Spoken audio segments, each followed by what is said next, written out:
Hello, fuckers. What's cracking? Waiting for an answer. This episode of the podcast brought to you by new sponsor, DraftKings.com. While we were in Denver last week, I got schooled on the wonders of...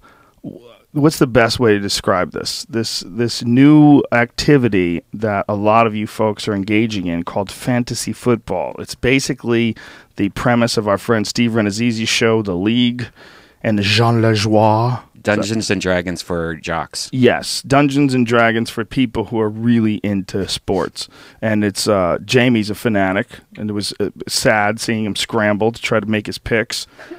But I know people are into it, and football season is just around the corner. And you can get your piece of $5 million during kickoff week at DraftKings.com, America's favorite one-week fantasy football site. Now, I don't know much about fantasy football, but I'm going to have to learn about it now because Jamie completely perplexed me this past week. Greg Fitzsimmons is here, and he wrote a Doors logo like we're in high school, and he wrote it on his fucking... You remember we used to do those Van Halen things with the wings? Everybody used to and do that the Rolling on their... Stones lips. Yes. Everybody used to do that on their notebooks.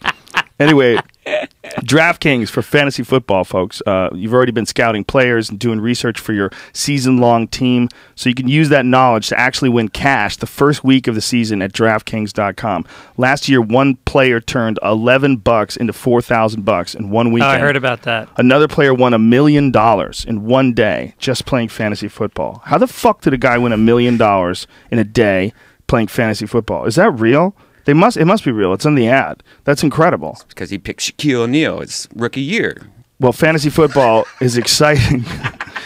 Can you do that? You have to pick people that are playing right now. Oh. You don't even know how it goes. Wait. Don't you know Shaquille O'Neal retired? Shut your mouth. Doesn't he play basketball? He's retired. DraftKings.com is about football, you fuck. Where you can win huge cash starting the first week of the season. Don't miss out on week one excitement. Reserve your spot now. So bounce over to DraftKings.com, enter the promo code Rogan. That's enter the promo code Rogan, and you'll get a free entry into week one. $5 million kickoff bash at DraftKings.com. Bigger events, bigger winnings, bigger millionaires. This is insane. I can't even believe I'm reading this, but it is true. Apparently, you could win $1 million. That's insane. Enter Rogan for a free entry now at DraftKings.com. That's DraftKings.com. And that is the end of the fucking sponsors for today. Why have more when you have Greg Fitzsimmons and his Doors logo? I am a sponsor. The Joe Rogan Experience. Train by day, Joe Rogan podcast by night, all day. Powerful Greg Fitzsimmons. Oh, man. What's up, buddy? Smoke a little, write a Doors logo, settle in. Greg wrote for folks who are just tuning in now, Greg wrote a Doors logo on his notebook like as if we were in high school. Remember when we all used to do that in high school? I used to do the Kiss logo. I was a big Kiss fan. Right. You know, and then Kiss the S's were like triangles on top, right? No, yeah, it's like, well, the S's go like a Z, sort of. Oh, right. Yeah, like. Hey, do bands do that anymore? Do they still have logos? Yeah. But do they have logos that kids like draw on their notebooks or anything? NIN. Yeah, but Nine Inch Nails is not today, bro. No. 9 Inch Nails is from the 90s. True. No, like bands of today. Like the kids that were really stoned could do Led Zeppelin. Remember, it had like a million little scribbles. Yeah, and kids got props that were really good at that. Right. Like if a kid could do a solid Doors logo from scratch, like, wow. Well, one of my best friends, we used to sit in the back row, baked in 8th grade, and he would draw on desks, shit like the Doors logos and all that. And I was the class clown. And now, like all these years later, he's one of the top record designers in the country. Wow. Yeah, he worked for Jimi Hendrix's estate for a while, doing all those like the re-releases that they did. He did all those album covers. My uncle used to do that. My uncle used to work for Howard Marks Advertising, which was the company that used to produce Kiss album covers. And I was a little kid. I met Ace Frehley. Ace Frehley came to the office and he had no makeup on, which was just insane. It was like I was seeing the Easter Bunny without his fucking clothes on. I was like, what the fuck? I couldn't even believe he was really there. And the fact that he didn't have makeup on, it was like, it was almost like a life-changing event for like a 10-year-old or whatever the fuck I was. Right. Because it was just, couldn't believe this was, Ace Frehley didn't have his makeup on. How's he just walking around? And then I realized what a brilliant move that was. They were famous, but nobody knew what they looked like. Genius. Oh, it's the greatest move of all time. Yeah. Like, look, the Insane Clown Posse has the same thing. The Insane Clown Posse could be at the fucking 7-Eleven right next to you buying cigarettes. You would have no idea. Right. You don't know what they look like. Is that what they look? No, that's Ace. Ace Frehley. Yeah. That's Ace Frehley today. Or voiceover guys like Matt Groening and the guys that do the Simpsons voices. Yeah. They're making more than anybody, and they can sit in a restaurant without getting annoyed. Yeah, that's so true. Well, Matt Stone and Trey Parker became famous. Like they became famous. They did their own movie, and then they've done so many interviews, and they've done like they took acid and went to the Oscars. Remember that? They wore women's dresses. No shit. Yeah, they wore women's dresses. I remember that. I didn't know they were on acid. acid. That's amazing. They're the greatest. They're so important for the culture. Guys like that are so important. Guys that can make those kind of shows, they're so Did fucking you see important. the Book of Mormon? Yes. Dude. Loved it. That opening song, I started laughing so fucking hard, and then I looked around the theater, and people come in, and they know it's Matt Stone and Trey Parker, so they're like, all right, this is going to be shocking. Right. But then when they start singing "Fuck God" in the mouth, ass, and cunt, and I'm laughing, and I see the people are pulling back. Half the audience can't handle it. That makes me laugh twice as hard. And they're like far into the whole next scene, and I'm still doubled over. Oh God. That was fucking brilliant. Here's them at the Is that Oscars. why you're in the dress?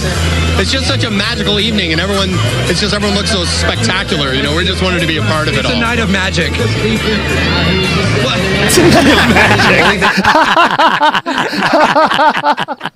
It's a night of magic.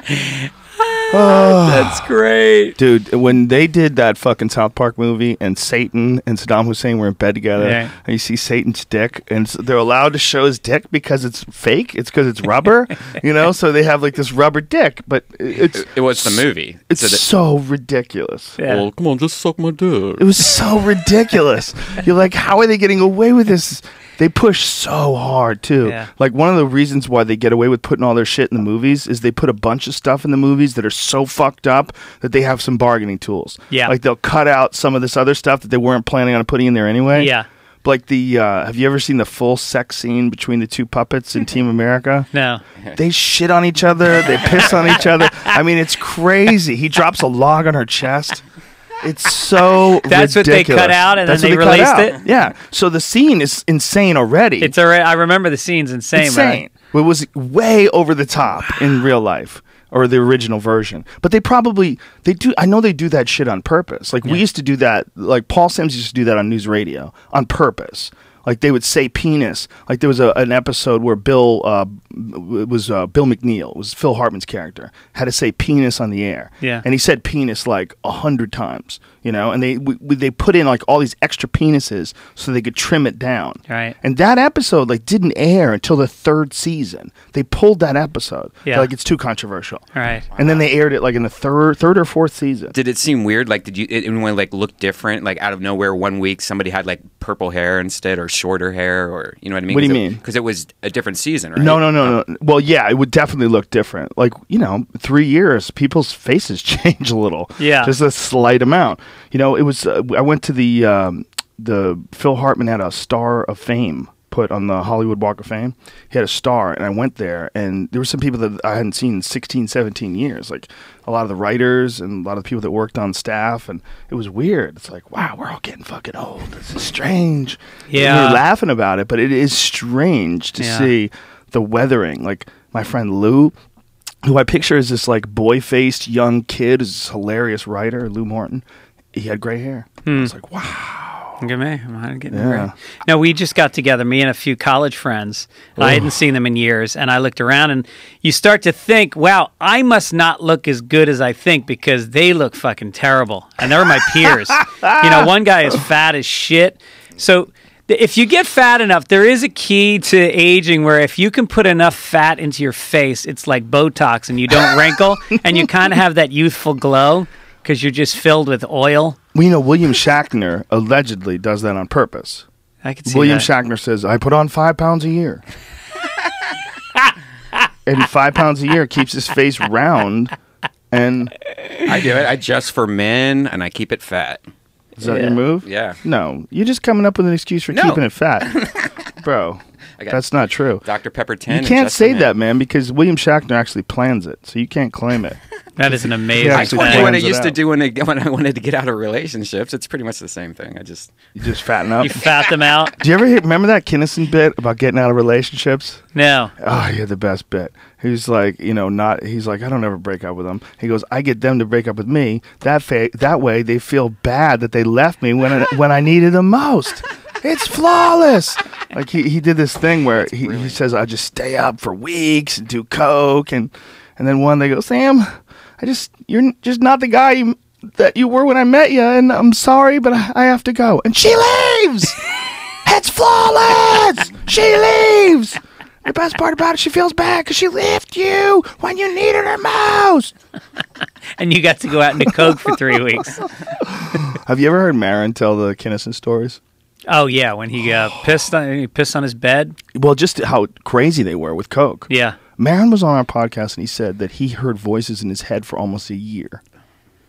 Who, Kinnison did? No, Maron did. Oh, from just they trauma? Did so much coke. Yeah. They did so much coke. He was hearing voices. Wow. Dude, for like a year. Yeah. He said that Kinnison would just redline it all day. He was just gone for days and days. I wonder what at a it was time. like. Like, what stops did he make in? Because he was like on the Sunset Strip, going to like record store, diner, bar, strip. In one day, he would make more stops than you would in a month. Yeah, just ripped out of his mind, sleeping 3 hours a night. He sometimes didn't sleep for days. Apparently, yeah, he was an animal. He was the funniest thing about him was that he was a reverend. People who are, if you never heard Kinnison, go download Louder Than Hell. It was so offensive that Warner Brothers never released it as a CD. It's like one of the greatest comedy albums ever, but it's only on cassette because Warner Brothers Still? like so much homophobic stuff on there. There's just so much stuff that was so offensive to gay people, you know. And so that was never released. It was never released as a CD. I used to have it as a cassette, but people have put it up now. You can get it. I gotta find that. Get it through torrents. It's not on iTunes or anything like that? I don't think it's on iTunes, man. It might be. See if it is. Just for Hell? No, Louder Than Hell. Loud as Hell? Louder Than Hell. I think it's Louder Than Hell. It's his first CD. And then some of the material is similar to what was on his first HBO special. Like there's some crossover with some of the material, but it's his best stuff. Yeah. Those two, his HBO special and Louder Than Hell. Those are the HBO special was from Montreal, right? No, it's from the Roxy, right up the street from the Comedy Store. Okay. He did it at that theater on Sunset, which is perfect. Oh, it's on there. Is it? Yeah. It's on there? Oh, yeah, that's it, man. That right there, my opinion, best comedy CD ever. That's my number one. Somebody had to say to me, what was the most influential comedy CD? That's it. Huh. I think he was the best ever for a year. Yeah. I think for 1 year plus 2 years, whatever it was, when he was just a maniac. Right. But you just can't. You can't keep that that up. going because it's so awful. It's because he was on the crest of the wave. You know, the wave. A wave has depth. There's a lot of failure and a lot of frustration underneath the ocean, and it builds until it swells, and then that fucking wave pops out, and that's where he was on the crest of that wave, and he rode it, and he got to shore and just fucking crashed. Well, he was a superstar all of a sudden. That's a out good of metaphor. Nowhere. That was pretty awesome. goddamn good.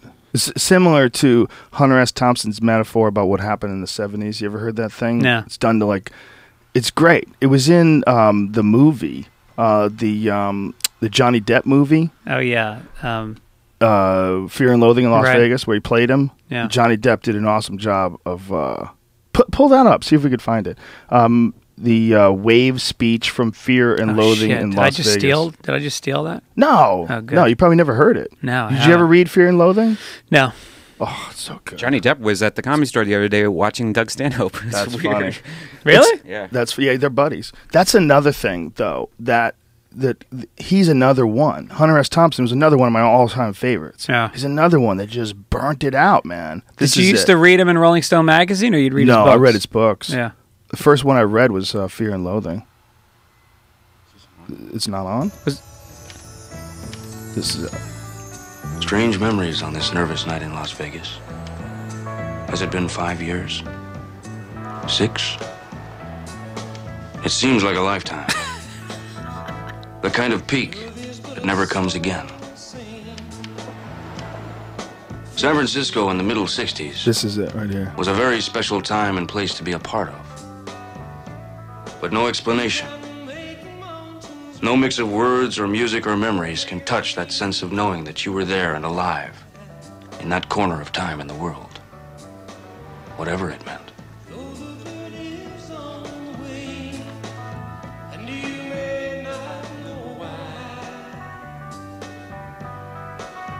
There was madness in any direction, at any hour. You could strike sparks anywhere. There was a fantastic universal sense that whatever we were doing was right, that we were winning. And that, I think, was the handle. That sense of inevitable victory over the forces of old and evil. Not in any mean or military sense. We didn't need that. Our energy would simply prevail. We had all the momentum. We were riding the crest of a high and beautiful wave. So now, less than 5 years later, you can go up on a steep hill in Las Vegas and look west. And with the right kind of eyes, you can almost see the high water mark. That place where the wave finally broke and rolled back.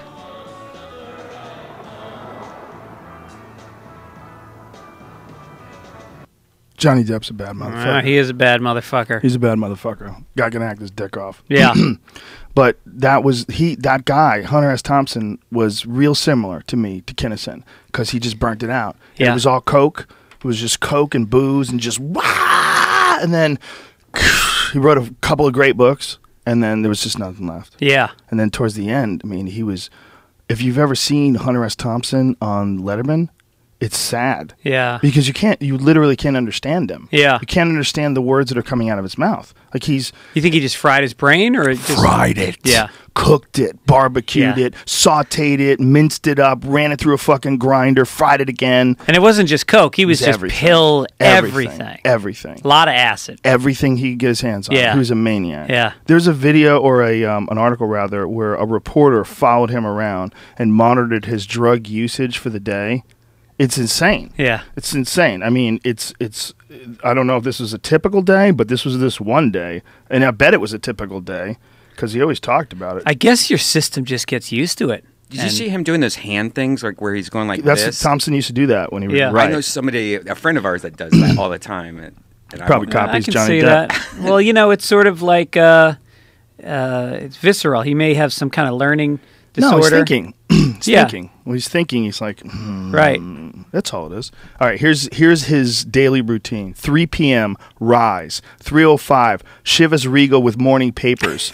Smokes Dunhills. 3:45, cocaine. 3:50, another glass of Chivas. Another Dunhill. 4:05 p.m., by the way, first cup of coffee and a Dunhill. 4:15, cocaine. 4:16, orange juice and another Dunhill. 4:30, cocaine. 4:54, cocaine. 5:05, cocaine. 5:11, coffee, Dunhills. 5:30, get more ice in the Chivas. Cocaine at 5:45. 6 o'clock, smoking grass to take the edge off the day. 7 p.m. The day, 3 hours into it. 3 hours in, lit. 7:05, Woody Creek Tavern for lunch. Heineken, 2 margaritas, coleslaw, a taco salad, double order of fried onion rings, carrot cake, ice cream, a bean fritter, Dunhills, another Heineken, cocaine. And for the rest of the ride home, a snow cone, a glass of shredded ice, which is poured over 4 jiggers of Chivas. Okay, so the snow cone is Chivas. Okay, 9 p.m., start snorting cocaine seriously, it says. 10 p.m., drops acid. 11 p.m., chartreuse, I don't know what that is, cocaine and grass. 11:30, cocaine, etc., etc. 12, midnight, Hunter S. Thompson is ready to write. Wow. That's when he sits down to write. 12:05 to 6 a.m., he writes. Chartreuse, cocaine, grass, Chivas, coffee, Heineken, clove cigarettes, grapefruit, Dunhills, orange juice, gin, continuous pornographic movies. 6 a.m. in the hot tub with champagne, Dove bars, fettuccine Alfredo. 8 a.m. Halcyon, which is a sleeping pill. 8:20 sleep. So he would take a sleeping pill at 8:20 in the morning after riding it hard. What I love is that most people, it's about, if I get this work done, then I can have a drink. Nope. With him, it's the opposite. Yeah, he got He actually wild, did the work. Yeah, he got wild to the core where there was nothing left but just savage chemicals flowing through the brilliant core of his mind, and then he just sat in front of that typewriter and let it rip for 6 hours. Just focused it onto the, yeah. Wow. I love it. Wow, that's but you insane. can't do that for last. long. It doesn't last. Right. And in the end, it's ugly. Pull up Hunter Thompson on David Letterman. It's kind of like life is about finding that line where you are pushing yourself and you are finding your edge, but you're not burning yourself out. This is way more than an edge. I mean, this is it's a suicidal thing. And Yeah. with Hunter, he also had it in his head that when the time would come, he would take his own life. Yeah. He was like, this getting old shit is nonsense. Takes the pressure off. Yeah. He was convinced. I mean, he had told everyone around him that when it gets too much, I'm just going to end this. Like, I'm not gonna slowly drift away when I know there's no hope in sight. Yeah. And for him, like, they would do operations on him, like did a hip operation, like, you got to stop drinking. He's like, get the fuck out of here. Boom, hits it that night, like right away. What is this? Oh, here we go. I don't know if this is the right one because he's been on a lot. This is from 2012. Yeah. Oh, that's perfect. 2012 is perfect because that's the end. I don't even think he was alive in 2012. No. When did he kill himself? It's longer than 2 years ago. Oh, maybe this just meant uploaded in 2012. Yeah. Oh, uploaded. Jesus. Uploaded. Seems pretty recent though. No. I mean, not that recent. Yeah, fairly right. It's not old Letterman with a full head of hair. Right. Yeah. By all means, make yourself at home. Yeah, he died in 2005. Move us away from you know, it's been a long time since I've seen you. Help me refresh my memory. Doctor, your doctor is what? What area, what discipline are you a doctor in of? We discussed that last time. It was divinity, oh, yeah, chemotherapy, and journalism. Where did you go to study? Where did you get your divinity? Where was it? Like, we've been through this. It's an old story. Really? Yeah. Where did you go to Yale? Were you a seminarian at Yale? I did not go to the Yale Divinity School. No. Where did you go, Hunter? David, I'm not going to discuss these things. You'd rather move on? Yeah. Okay. You went to Ball State, is that it? I went to Ball State, not Bowl State. Ball State, yeah. Sorry. I went to Ball State. How you been? Smoking. All right. Yeah. Yeah. Well, you're 60 years old now. Is that right? Yeah, it seems weird. I thought you were dead, too. You know. I'm doing fine. It really it has been so long. Yeah. And does this mean anything to you, turning 60? Is it? No, not a lot. I think, the guys must have kind of some dark sense of humor, keeping him around this long. This is actually way better than the one I was thinking of. The one I was thinking of, now that I remember it, is actually in Conan. He was on Conan, Conan went shooting with him. That's right. They went out to his Woody Creek. He has this place in Woody Creek with a lot of land, and he would just set up things and just fucking blow them away with guns. And he had Conan out there blowing out guns with him, and I swear you could barely understand him. Yeah. It was just... Had a good line, though. I thought you were dead, too. Yeah. That was sharp. He is. Letterman didn't expect that uppercut. Yeah, he was a funny dude. Me to say, well, that's not going to happen. I said, all right, let's do it. We brought a camera crew. Here's what happened. I think they're ready over on the firing range. Should we head over that way? Yeah. And the idea is you're going to instruct me in how to blow things to hell. Well, now we're going to do art. Art? Art. What can I get you, sir? I'll have that huge shotgun over there.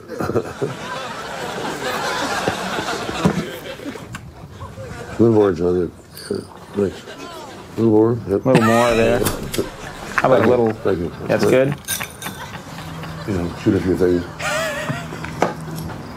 It'll loosen us up. Yeah. Loosen us up. They're drinking booze and shooting things. Bottom right, eh? Whoa. I'd say that was pretty good. That was his character on Doonesbury. Doonesbury, right? Yeah. They used to make fun of him on Doonesbury. Well, it's a good example, I guess.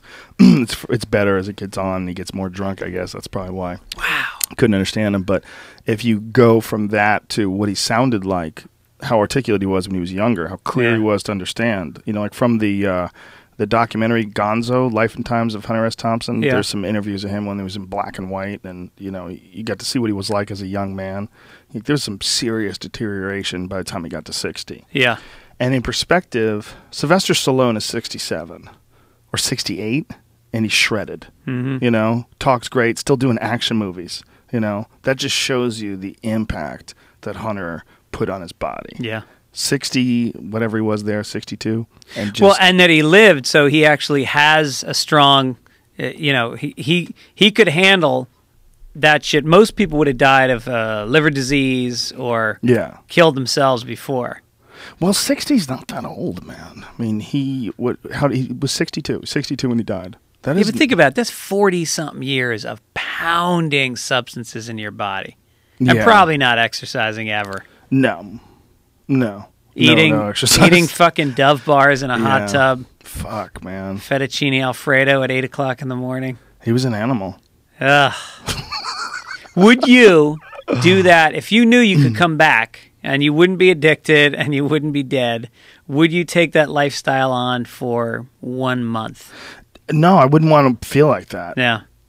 I'm not a speed guy at all. I like coffee. It's good for conversation. Yeah. But I have no desire to try the speeds. I think I just mean like more in them terms way of too just much. completely being Obliterated? Yeah, just I couldn't do it. Yeah. I couldn't do it because I know too much about what it's doing to my body. Yeah. Like I could do it for a night. Mm-hmm. For a night I could go on a bender, you know. Do you do that? I have. Yeah. Yeah.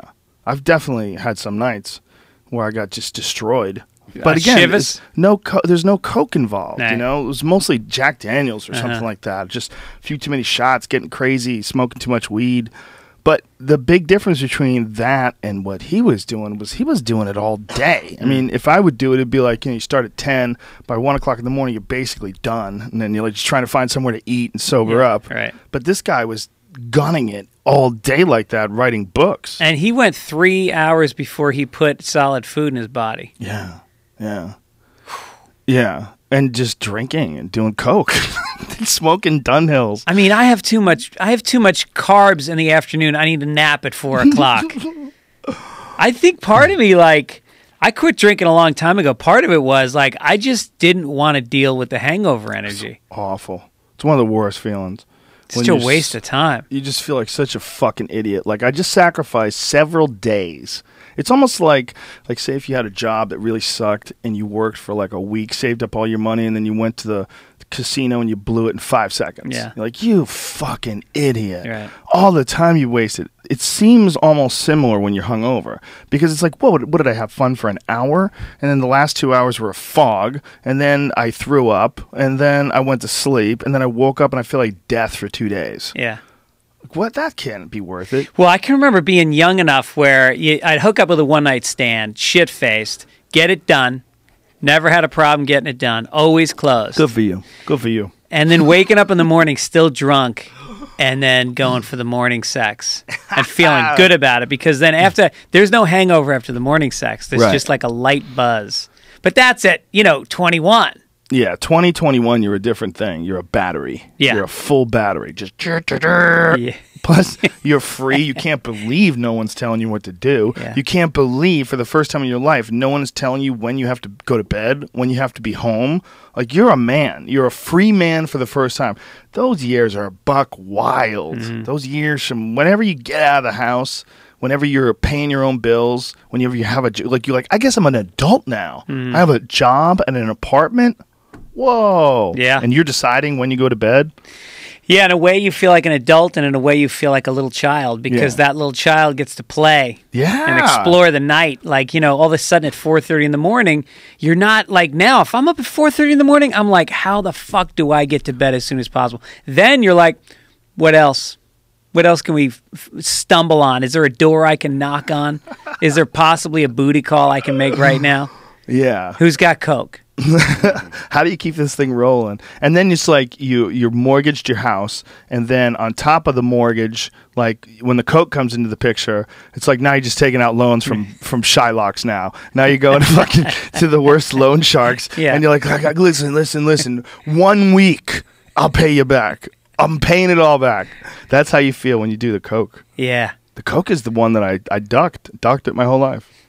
I love You coke. would love it too much, man. That's why I love you would drinking. Really you would great. start talking so much. You'd do 20 podcasts at the same time. That's what my friend Jimmy Lawless told me. Like when we were in high school, they were all doing it at this party, and Jimmy goes, "Don't do it. You'd like it too much." Yeah. And I go, "Okay, that's all I need to hear." Anytime a guy who likes to do coke tells you not to do coke, and he didn't like to do coke, but he had a cousin that liked to do coke. It's just I saw too many kids, too many kids that were they would just be engrossed in it. That's all they wanted. I saw kids, we did all the drugs, but coke was too expensive. So we did it, but it was kind of a luxury item. We were more like, a lot of my friends were doing angel dust because that was cheap. And a lot of mescaline. Did you ever take mescaline? Never took it. That's kind of I think it's a form of acid, right?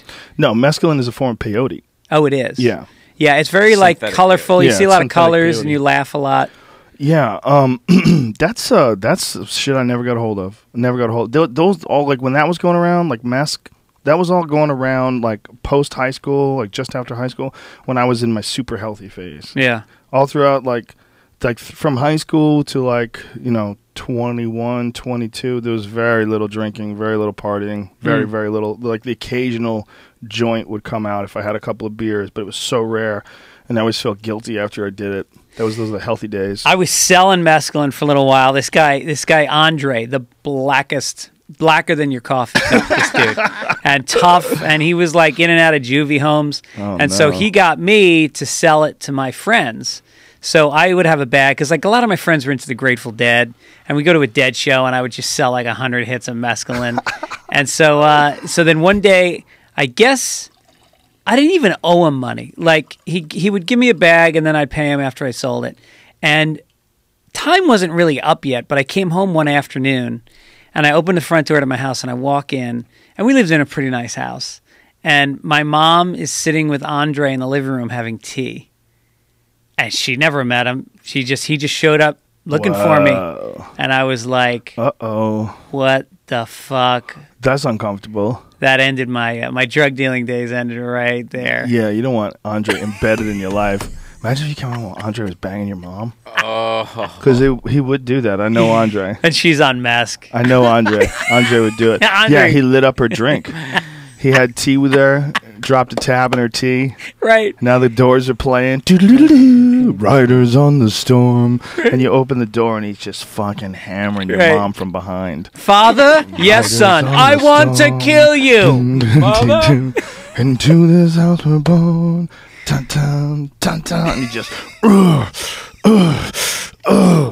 and you're like, what? And I walk in and he turns his head and sees me and gives me a look that makes me have to fucking leave the room. Yeah. Mid-stroke. Doesn't even stop banging my mom. Wow. Yeah. Yeah, you don't want to see this. I don't want to see that shit. And I'm on meth. He Jedi mind tricked you. These are not the droids you're looking for. Andre working every angle. Think of it, someone like that banging your mom. Whoa, that's dark. Yeah, that would be brutal. That's dark. Seeing his ass, that prison ass. You don't know what it's been through. It's probably got striated muscle tissue all throughout it, too. It looks terrifying. Right.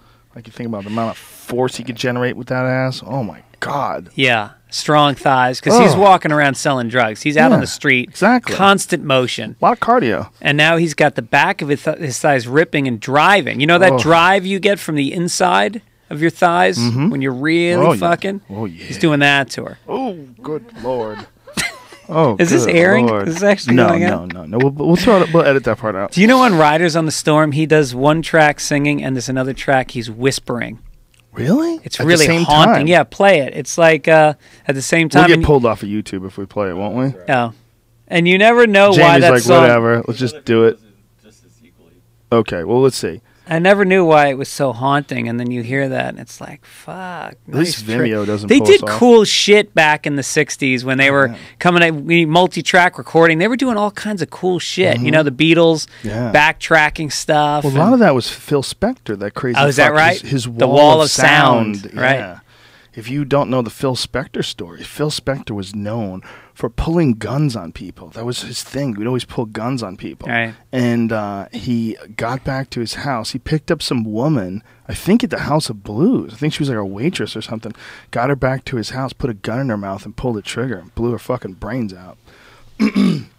And went through this big trial because of it. Yeah. And in the trial, he would wear like different wigs every day. He was bald, and so he would wear these crazy like 1960s wigs, like the most ridiculous wigs ever, like during his trial. Yeah, I remember that. Pull up some photos of Phil Spector's wig. Here's the Doors whisper track. Okay. This is just the track with the whisper and the percussion.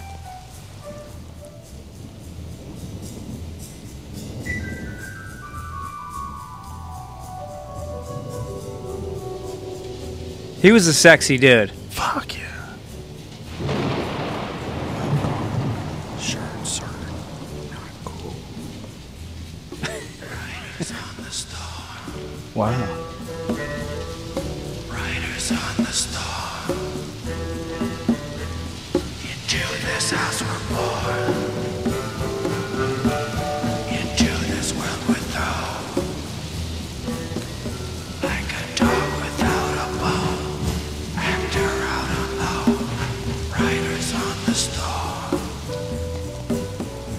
There's a killer on the road. His brain is squirming like a toad. Whoa. Take a long holiday. Let your children play.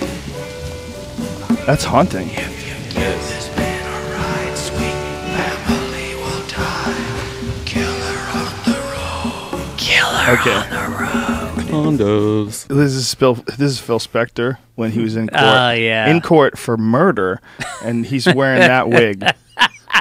That's not a Photoshop either. That was the real wig. And he would wear different ones. Like some days they would be different. Like he had a couple different wigs. Yeah. See if you find the other one. Yeah. I get so confused because that trial happened, I think, around the same time as wow, Ellen DeGeneres on trial. It's Martina Navratilova mixed with Ellen DeGeneres. Don't ask me how the fuck I pulled Martina Navratilova. You said troll in the middle of it somehow. Navratilova. Wasn't she like one of the first lesbians? Like the first Yeah, out she lesbians? came out during the AIDS thing. And that was like big. the 80s, right? Yeah, I guess, 84, 85. She had balls. Did she? Tough chick. No, tennis balls. Yeah, she's a badass. But that she did. This is what he really looked like. Oh, that's gruesome. Creepy. Yeah. Looks like the guy that killed Patrick, what's his face, in Ghost. Patrick, no, you know who that was? Who was that? That was the comic who died of AIDS, black guy in New York. Charlie Burnett? No, other black guy in New York who died of AIDS. Who else died of AIDS? He not black, Hispanic. Oh. Who the fuck was that? He died of AIDS, I remember, because I started dating his girlfriend about 6 months later. Oh, that dude. Yeah, no. He also died. He died too? Yeah. How did he die? I don't know. Something with his face, probably. But Phil Spector didn't die, that fucker. He's in jail. They nailed him? They nailed him down? I guess when he would bang chicks, he would like to put guns in their mouth and shit. I could see that. And he wound up shooting her. Yeah. I mean, by it might have been accident, you that. think? It might have been that, or it might have been just that he murdered her. I don't know. Well, But if you think about it, if you had no value on human life, and everyone's trying to go for the biggest orgasm you can get, whether it's doing coke, grabbing your own balls, cock ring, but think about blowing somebody's head off as you came. That would be huge. That would probably be, if you were like a total psychopath, that would probably be the end all. Be like coming and taking at the same time. Putting human life into her as you take it out of her. And then imagining that your loads actually got her pregnant and that kid would be born to a body that just died, would be conceived into a body that just died. It would be when the loads get to the egg, the loads crack open the egg, and they're like, sorry, boys, the factory's been shut down. There's she's dead. What? But we just got here. He just came inside her. The eggs are here. Everything's fine. Let's do it. Her spirit goes into his dick hole. It's like the opposite of an abortion. She dies, baby lives. The baby gets conceived, like the first days of life. That is right. That's the number one debate when it comes to abortion. It's not whether or not women should have to keep the baby and get pregnant. The real debate is, when is it actually a person? Because I don't think it's a person when it's 2 cells. I think if this is you see 2 cells there, and those 2 cells could grow to become a person. I feel like if you snuff those 2 cells right now, there and then, you're good. I don't feel like you killed somebody. But if it gets to be like 6 months, and it's inside the woman's body and it could live outside of her womb, is that a baby?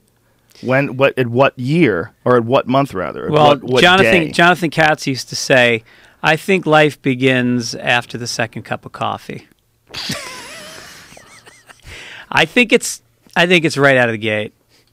Right out of the box? Like conception? Right into the box. Like, as soon as that thing combines the egg and that's life. That's it. I'm not saying you shouldn't be able to kill it. I'm just saying it is a lie. Don't kid yourself. Like, don't fucking soft sell it. If you're going to get an abortion, you got an abortion. If you took the morning after pill, you aborted a life. You have the right to do it, and I support that, but don't pretend it wasn't high stakes what you just did. That's so important to say and so taboo. Like, what you're doing right now is so, like, that can be demonized. You can be thought of as insensitive. People can get angry at you. People have concocted certain politically acceptable phrases for certain things. And abortion, for abortion, the number one issue is always a woman's right to choose. But a woman's right to choose exactly what are you doing? Like, what are you doing? I'm down for you having the right to do whatever you want with your body. I don't think that anybody, especially anybody that can't have a life in their body, like a man, we can't even understand what that is. It's too far outside it's impossible for us. It's only like fiction. It's only like when we try to pretend to understand, to put ourselves in the mind of a woman that's pregnant, we're just making things up. We have no point of reference whatsoever. It's a whole dimension. It's a different dimension. So I don't think it's any of our business. But as far as like whether or not a woman should be able to end this life form inside of her body, but why do we have this desire to pretend that it's something other than a person? Like, I got in this argument with this dude on Twitter, this comic. Seems to be a funny guy, but he kept calling me right-wing and saying that I was saying right-wing talking points. And I said, listen, I'm 100% in support of a woman's right to choose. You're hearing me wrong here. But what I'm saying is, it was because Dawkins had compared a fetus inside a body that it was like, I think he had compared it to like a baby pig. I forget what I forget no more of a human than a baby pig is. Yeah. I guess he's talking in scientific terms. How like a very, very young fetus, like whatever age it is when you decide it's a fetus. And he was saying that, I was like, that's ridiculous. It's such a ridiculous point, and it fucks up the whole argument, because obviously that baby pig can't become a person, but that fetus is going to be a person. Everybody fucking knows it. So stop playing this game. This is a stupid game. Yeah. And then this comic starts going at me for like this UK guy, Frankie Boyle. Seems like a nice guy. Seems like a funny guy, But he was saying that I was saying all these right-wing talking points and I'm like, I'm not right-wing by any stretch of the imagination. But what is it? That's not a seed, man. Yeah. It's not a seed. Okay, a seed has to be planted to become life. That fucker's planted. That's a sapling. It's a person. It's going to be a person. If you keep eating food and you don't take too much heroin, that's going to be a fucking person. And we all think about what our lives are. The miracle of, not knowing how the universe works. And, there's theories and there's paradigms and there's scientific data. And we're getting a broad sense of what the actual material end of it is. But the magic of the sperm and egg becoming something, like, that's it. That is when life begins. And, we don't know why. We don't know if there's a God making it happen or if it really is like a million monkeys typing Shakespeare. But it happened, and it's life. Well, I'm offended whenever anyone tries to lump any discussion of any subject into one of those categories where you can't question it, or one of those categories where it's not open to discussion, that there is a certain acceptable opinion on it that you're supposed to have as an intelligent person, as a progressive. You're supposed to have one opinion. And if you question it at all, deviate outside of that one opinion at all, you are a piece of shit. Right. You're a bad person. You know, you're outside of what we're all trying to push. We have an agenda to push. If you talk outside of that agenda, I mean, for a comic to think like that to me is particularly offensive because, like, we're not being honest about what it actually is. And also, it's just putting issues into black and white terms instead of knowing. It's like, you know, I can not support the war and I can still support the troops. Can I have that fucking distinction, or is it nuanced one thought. or the other? Nuanced thought. Right. It's like people now saying, I support the state of Israel. I don't support the government of Israel right now and what they're doing. You can do both. You don't have to be fucking, you know, a Zionist or an anti-Zionist. And it's the same thing with this. It's like, you know, abortion being something that is in the hands of women exclusively is a fucking weird situation because ultimately the man is involved. So can we at least have an opinion about it? Well, you know, even if you have an opinion about it, I mean, I'm not calling for an opinion that I should have any opinion as to whether or not a woman should do it. I remove myself from that. I should have no opinion. This is what I think. This is my belief. I don't think I can stop you from doing something to your body.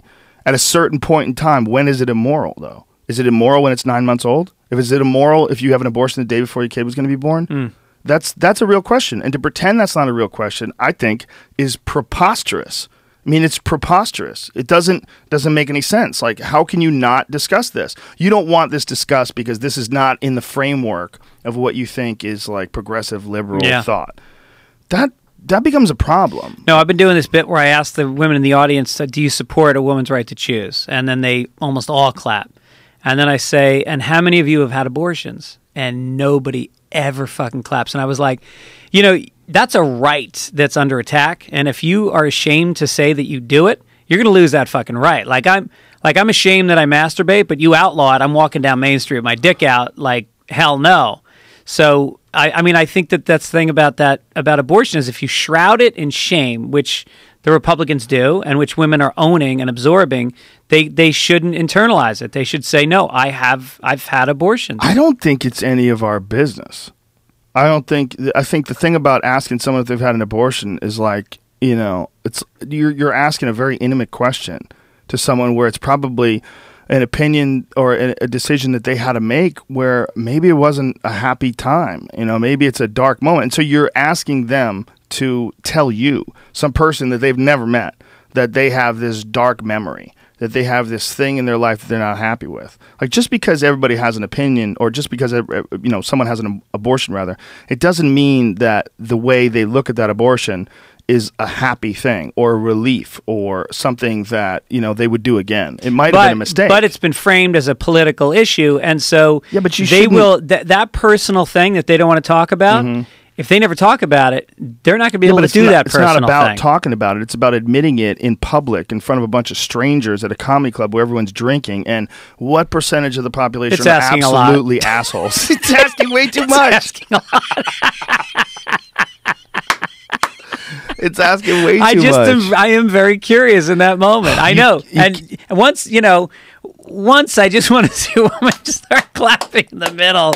You know, I had a great one. I don't remember where I was. I don't remember how the subject got to this, but some woman in the audience yelled out something about anal sex. You know, about either not liking it or liking it. I don't remember. But I remember something like, that is very rare that someone would yell out, you know, about anal sex. You would want to keep that like probably pretty private. Right. That could be potentially embarrassing. Like I'll give you an example. Like, how many women here like taking it in the ass?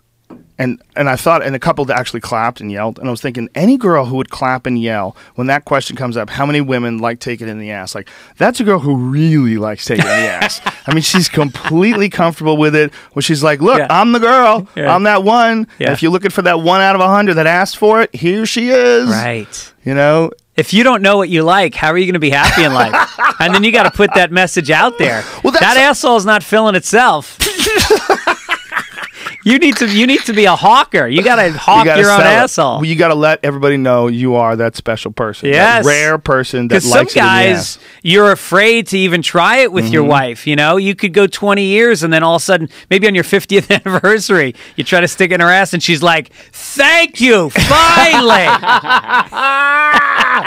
Yeah, she was always almost bringing it up, but pulled back out of embarrassment. If he wanted it, he would have tried it. Right. I'm not going to tell him I want to fuck in the ass. Gladys, tell him you want it in the ass. No, You've been it together just- for 20 years. I just don't think Harvey would like that. I don't think he'd respect me. Meanwhile, she goes to Harvey's fucking laptop, and it's all the bookmarks. Or teen in ass, DP in ass to mouth. Yeah, all the, of his the bookmarks. screensaver just looks like a spider. It's a fucking close-up of a dirty asshole. Outside sock, one of those like, expanded, those butt socks where someone just has an exploded asshole. Which, by the way, never saw until I saw the internet. Never knew that was a thing. Is it like a post-anal sex thing? Yeah, well, you just get swollen? Things stuffed in your ass Yeah. till your ass comes out like an unrolling thick wool sock. Jew clam. It's horrible. No, that was a different thing. Jesus though. Christ. It's unbelievable what people do to their buttholes these days. Yeah, it's It well, sounded like a it's the Dice new Clay line. frontier. It's the new frontier. I talked to a friend of mine who got divorced, and he's a comedian, and he's got enough celebrity where he can, and he said, Greg, they all want it in the ass now. He goes, it's fucking crazy. He's like, I was never into ass sex, and now it's like, it's just what you do. Wow. Yeah. Those kids today, they're nuts. Absolutely nuts. You ever see guys stuff his nuts in there? Yes. Yeah. How did he know he liked that? How did he figure that out? I think people just get bored. They just get bored and they just do whatever they can do. They just, after you do a certain amount of porn, I mean, I would imagine if you've done porn for like 10 years, just the thought of just having regular sex is probably so boring to you.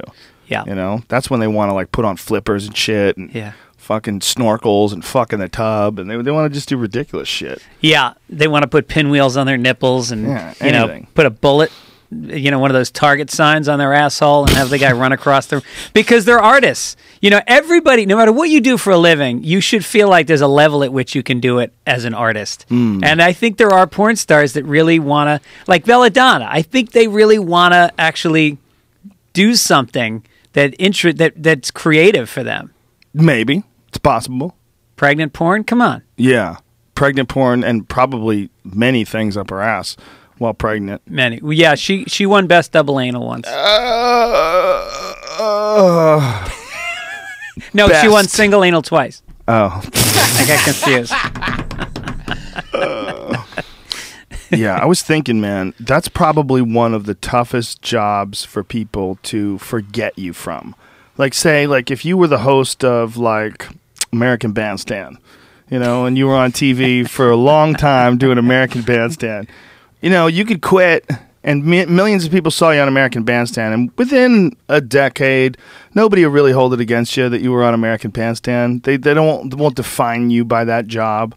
But if you're a chick that's been involved in multiple gangbangs with these huge dicks and just fucking lube all over you and guys making you gag and your mascara's running, like, that almost never leaves you. All right. Like, for a woman, it almost never leaves her. Tracy Lord might be the only one that got close to escaping.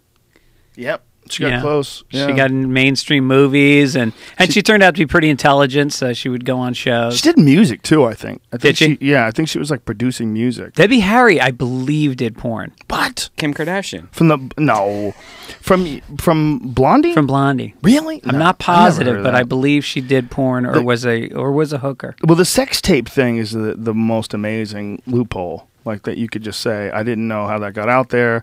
And then, remember they were doing that for a while? Oh, yeah. I mean, like, especially like Kim Kardashian and Paris Hilton. That was like, Well, that no, was Pam what Anderson was the rocketed first them. one. Yeah. But she was already famous. Oh, you mean getting famous that Yeah. way? Oh, yeah. Yeah. Right. I mean, her and Tommy Lee was in goddamn Motley Crue. Right. He probably leaked it just to show everybody his giant dick. It was Dude, really had a hog. big. Het It was hog. really hog. fucking. It's It a really hog. like. A I don't het care hog. who you are as a guy. You see that video, you feel really bad about yourself. Not really. I'll tell you why. Because it's kind of skinny. It doesn't have a lot of girth to it. Okay. It's not like there's certain dudes like Lexington Steele. Is that his name? The porn guy. He's got a dick that just doesn't even look like it could be real. Like, the bar has been raised so high. Like, everybody wants to go with John Holmes all the time, especially guys in our age bracket. They always going to go, the guy's got a dick like John Holmes.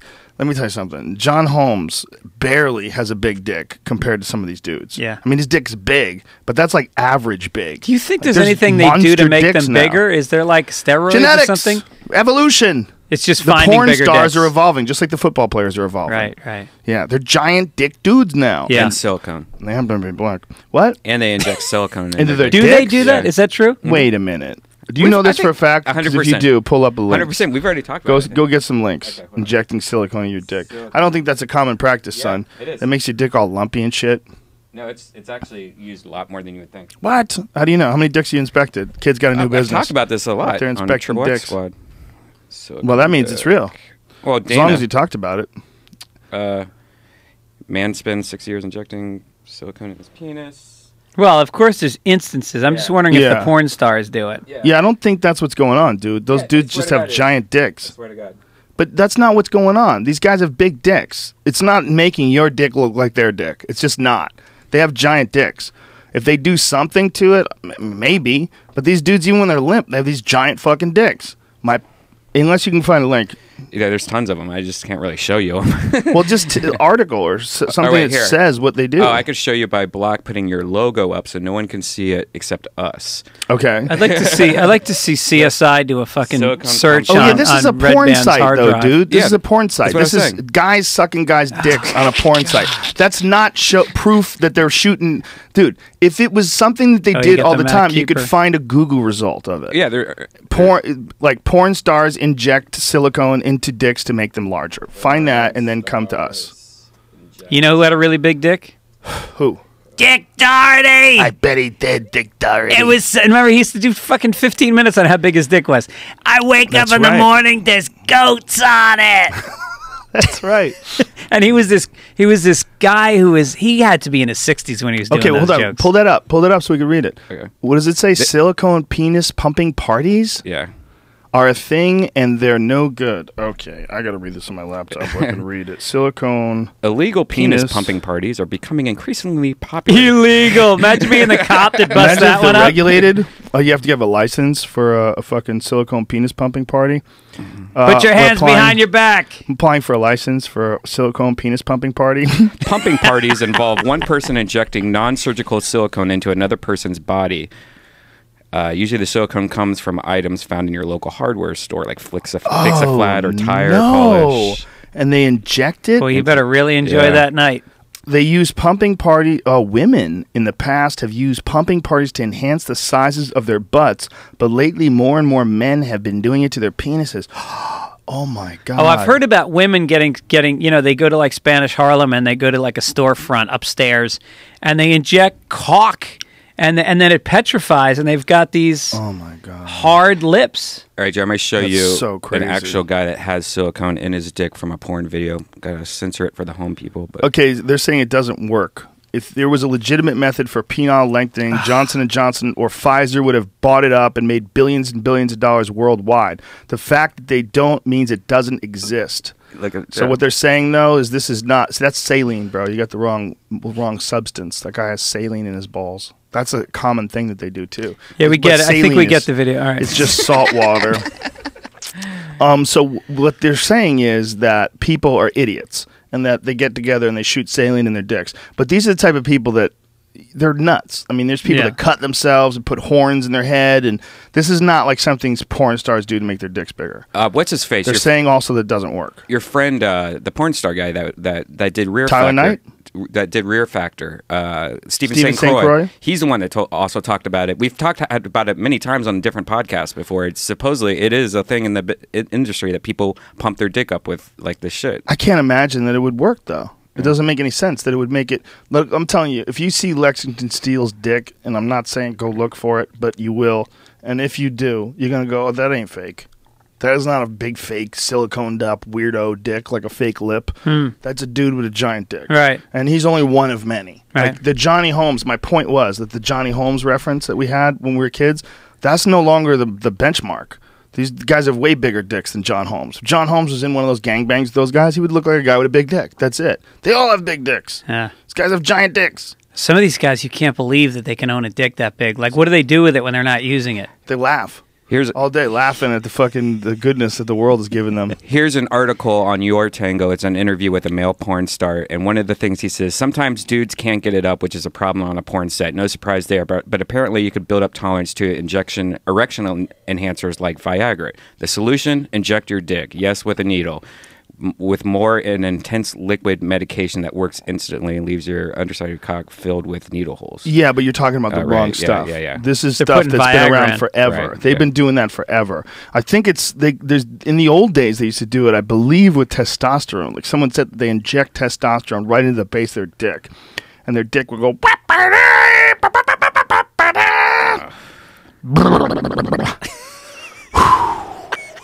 So crazy. It would go in the penis and just start doing push-ups on its own. You don't even have to move. Oh my god! Inject and dick. I would use Pillsbury dough in mine, then jerk off and have a croissant come out.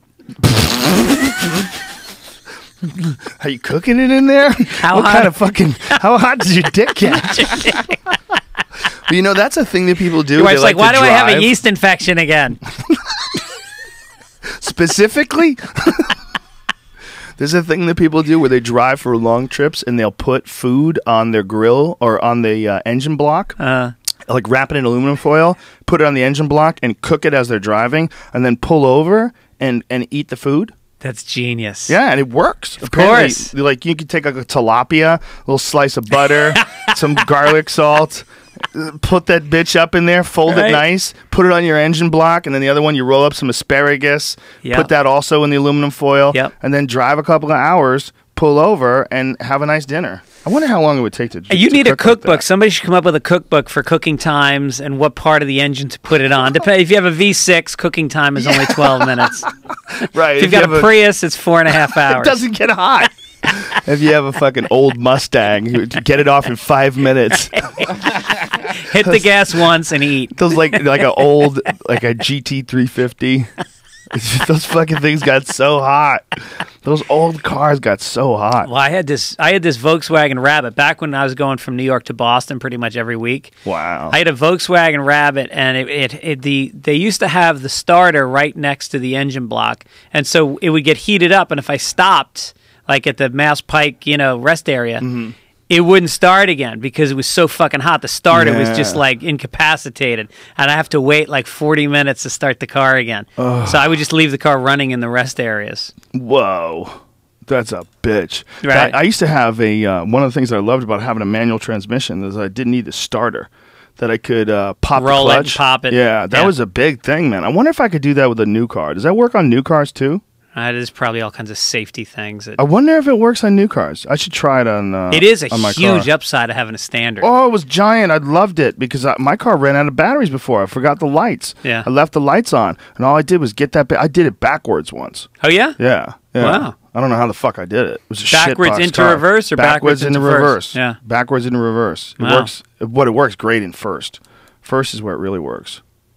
All your cars standard that you have now? No. I have an M3. That's not a standard. That's my commuter car. Now I'm trying to think if I did do it backwards or if I rolled down a hill backwards and then turned around in the intersection and then pulled it out.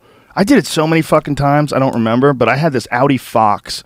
It was such a piece of shit. Those were pieces of Such a piece of shit, but I loved that car. That car is a special car for me. A special car in my memory. Yeah. Because that was like my independence car. That was the first car that I got when I moved out of my parents' house, and it was the first car that I got that was a small car that I could drive around in. And it had a cool kind of European thing going on too. Front wheel drive, manual transmission, but it was such a hunk of shit. It died all the time. Yeah. I was always popping the clutch on that fucker. I think it was a Volkswagen at some point, and then it switched sides. Because The Audi Audi and Volkswagen Fox? were like the same company. Really? Yeah, I thought Cotter had a Volkswagen Fox. Maybe his was an Audi Fox. But that was it. That's my baby. Oh yeah, that's that car. nice, man. That looks like a. I didn't have that year, and I had a copper one. It was copper colored. I don't know if it was a 2-door or a 4-door. Looks I like don't a remember. Peugeot. I think it was a 4-door. Was this your first car? No, it was my first independent car. It was like when I was independent, when I wasn't living with my parents anymore. I had this car, I think I bought it from one of my mom's friends or something too. I can't even remember how the fuck I got it. But it was like one of those cars where I was like, let me just drive this piece of shit around for a while. Yeah. Because I'd been really into cars since I first got my license. I always loved American muscle cars. That's what I loved. I loved like old Chevelles and Barracudas and Challengers and those kind of cars. I just loved them, man. Other cars to me were just transportation. Yeah. Like I got it. Yeah, I know that you want to get a VW because that was exactly what I had. It was a 2-door. That's exactly what I had. It was like a copper color though, like a little darker. But but that was the first car that I had that was like, this is just going to get me where I want to go. Like this is just what freedom that is when you're inside that car and you realize like I'm in a capsule and it's fucking mine and it takes me where I want to go. Yeah. That's powerful. Yeah, when you're young and it's the first time you get to just go wherever you want. Because you've been taking buses and walking. I'll walk to your house, see you in an hour. Now it's like I'll see you in 2 minutes, and then we'll go buy beer and sit behind a fucking bleacher. What is that? It's same car. No. I think. Oh wait, no. That looks like a hatchback. That's not the same car at all. No. AMC Sprint. Yeah, it's a totally different company, different names. Well, no, it came the worst researcher ever. Did you just Google car? No, I just did the model, and for some reason that just got mixed in with your cars. Oh, I don't know why. The cars that suck that you don't want in 2014. And how did you afford the car? Did you work for it? Yeah. I don't remember because I don't remember what year it was, but during those days, it's probably a mix of construction work and probably delivering newspapers still then. Yeah, I was delivering newspapers even before I had the Audi. I started newspapers like right out of high school. I did it for like 4 years. I might have even done it while in high school for a while. It was just the greatest gig ever. Did you throw them out the passenger door? Yes, and the driver's door. And it depended on where I was driving. Would you ever stop and get out because you made a bad throw? Yes. I stopped, got out if I made a bad throw. And there were certain houses that they demanded that you put it inside their door. Oh. Which is really annoying. Did they tip you, those people? Some of them were. Some of them, I didn't mind it if they were old folks. And they just didn't want to get up and walk all the way down the steps. I did it for, like, there was this old lady that was super sweet. And I always did it for her. And she didn't even ask for it. No. She's a little too old. A couple of years. I missed her by a couple of years. Probably wanted it in the ass. Never had it. They didn't do it in the ass in the 80s, bro. It was super rare. But just think about it. That asshole is as tight as her vagina was when she was 17. It's just waiting. Just waiting. It's not kempt. It's definitely not kept up well. Definitely flavored. Smoked.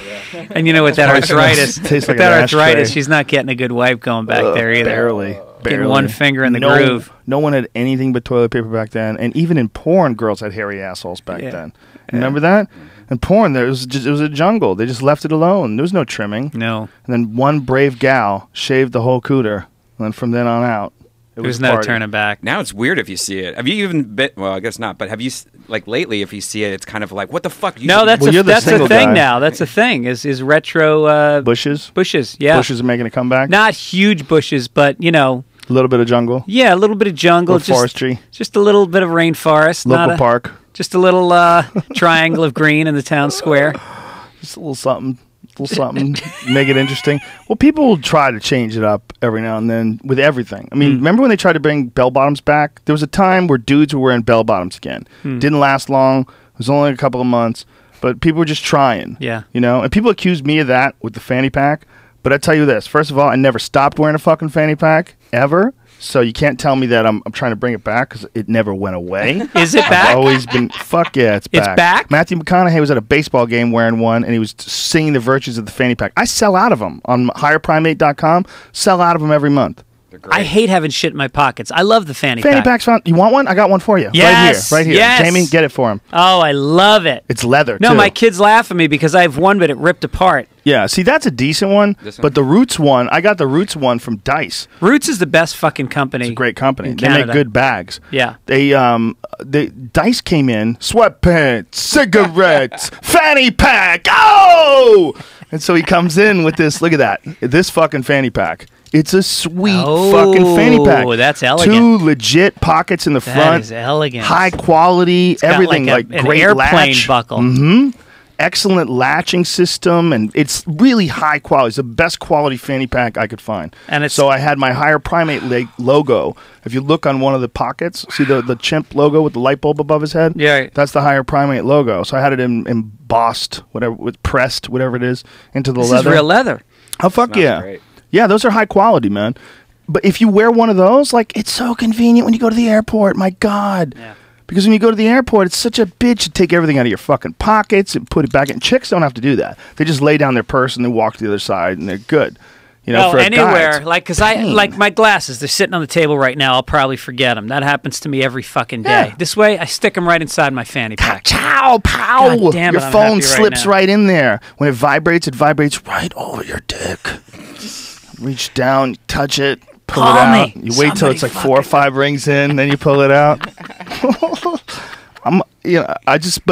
My point is that this isn't like the bell bottom. This thing's functional as fuck. It's like the most functional way to carry your shit around ever.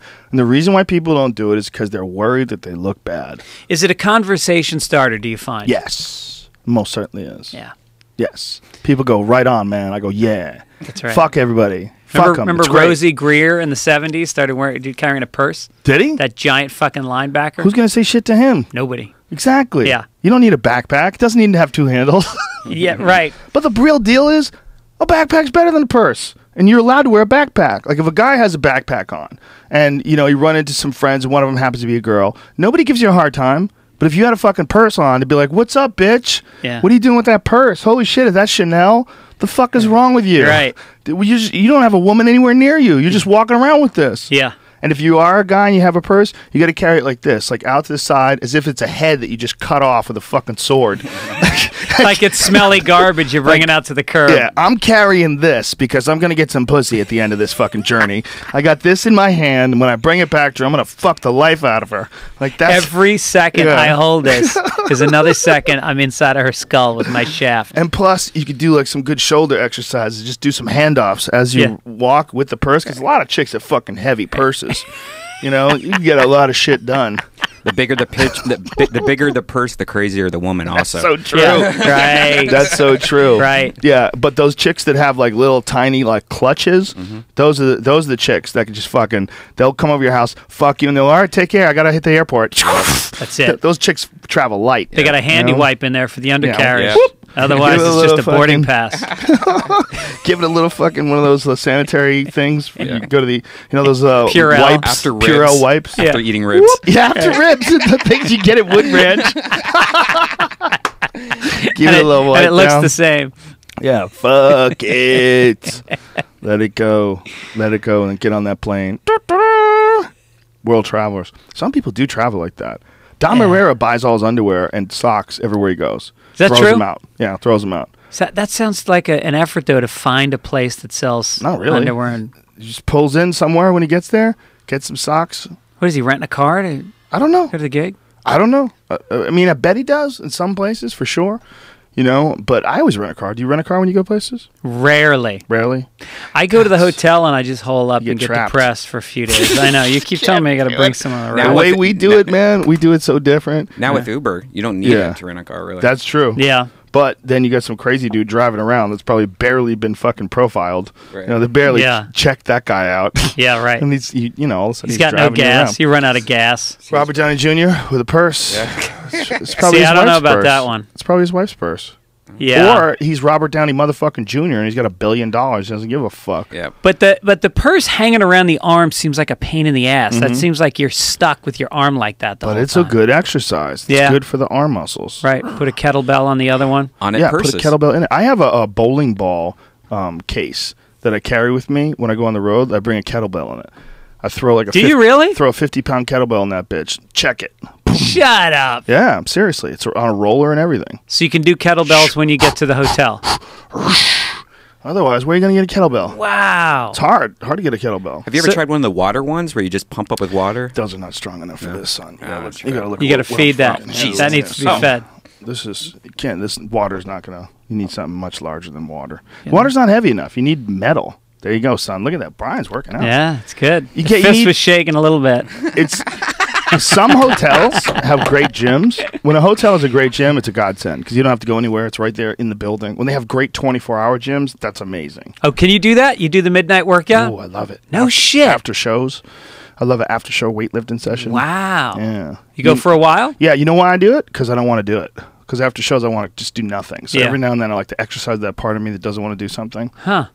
Yeah, I think it's important to do. Yeah, I just worked in Tampa, and they had a gym around the corner that was like, triathlon, or like, what are the people that drag tire fucking giant? They had giant tractor tires you could push and chains you could pull. It was wild. Yeah. There was like no pussy machines at all. None of my machines were there. Isn't it funny that all that stuff used to be called work? Right. That was what people used to do. You had to pick up chains if you worked in a fucking shipyard. Climb a ladder. Yeah, if you worked in a factory that made tires, you had to flip tires. You had to move them. I mean, now everybody's like, I'm getting that CrossFit workout in. I'm hitting a tire with a sledgehammer. Yeah. Why don't you do some honest work? You're wasting all that sledgehammer movement. Right. You could be breaking rocks in the pen. Right. There's crates. You stack crates over in the corner, and then you restack them in the other corner. You remember that was what we always saw in penitentiary movies? Dudes would break rocks. Yeah. Remember that? Yep. Is that real? They still do that. They break rocks. Fuck yeah. I would think the last thing you would want is a bunch of inmates with insane cardio that have been breaking rocks all day. Yeah. Because if you have a fucking sledgehammer and you're swinging that bitch all day, breaking rocks, my God, are you going to get in insane shape? You're back in it. And if you punch somebody, George Foreman used to do that. He used to chop wood. That was like one of his exercises. My neighbor does that every night. It sucks. It's annoying. He just has wood and he just sits there and chops wood all night long, and it's loud. But he has this humongous thing that you just like. It doesn't split because it's just this humongous like. So he does it just for fun? Working out. Yeah. Huh. Yeah, my doctor digs holes in his yard. I go. What do you do for exercise? Because he's a black belt in martial arts too, some kind of martial art. But I go, do you do that anymore? He goes like, that's too much strain on my body because he's in his 60s. I go, so what do you do for workouts? He goes, I dig holes in my yard. I go out in the yard and I just do yard work. Start digging holes. Yeah. I go, do you want to dig these holes? Is there a purpose for them? He goes, sometimes. And sometimes it's just to dig a hole. Bodies. You know, no, he's a nice guy. But he said that's like a great way of, it's a manual labor that's like really robust for the body. Yeah. Because you're digging into that dirt, you're forcing it in with your legs, you're digging it up, you're hoisting it up, and then boom, and then there's like, he goes, if you look at the motion of like digging a hole, he's like, all of that, it's like an excellent workout. Yeah. It's like you're using your legs, you're using your arms, you're using your shoulders and your back, you're digging, you're bending down, you're picking it up.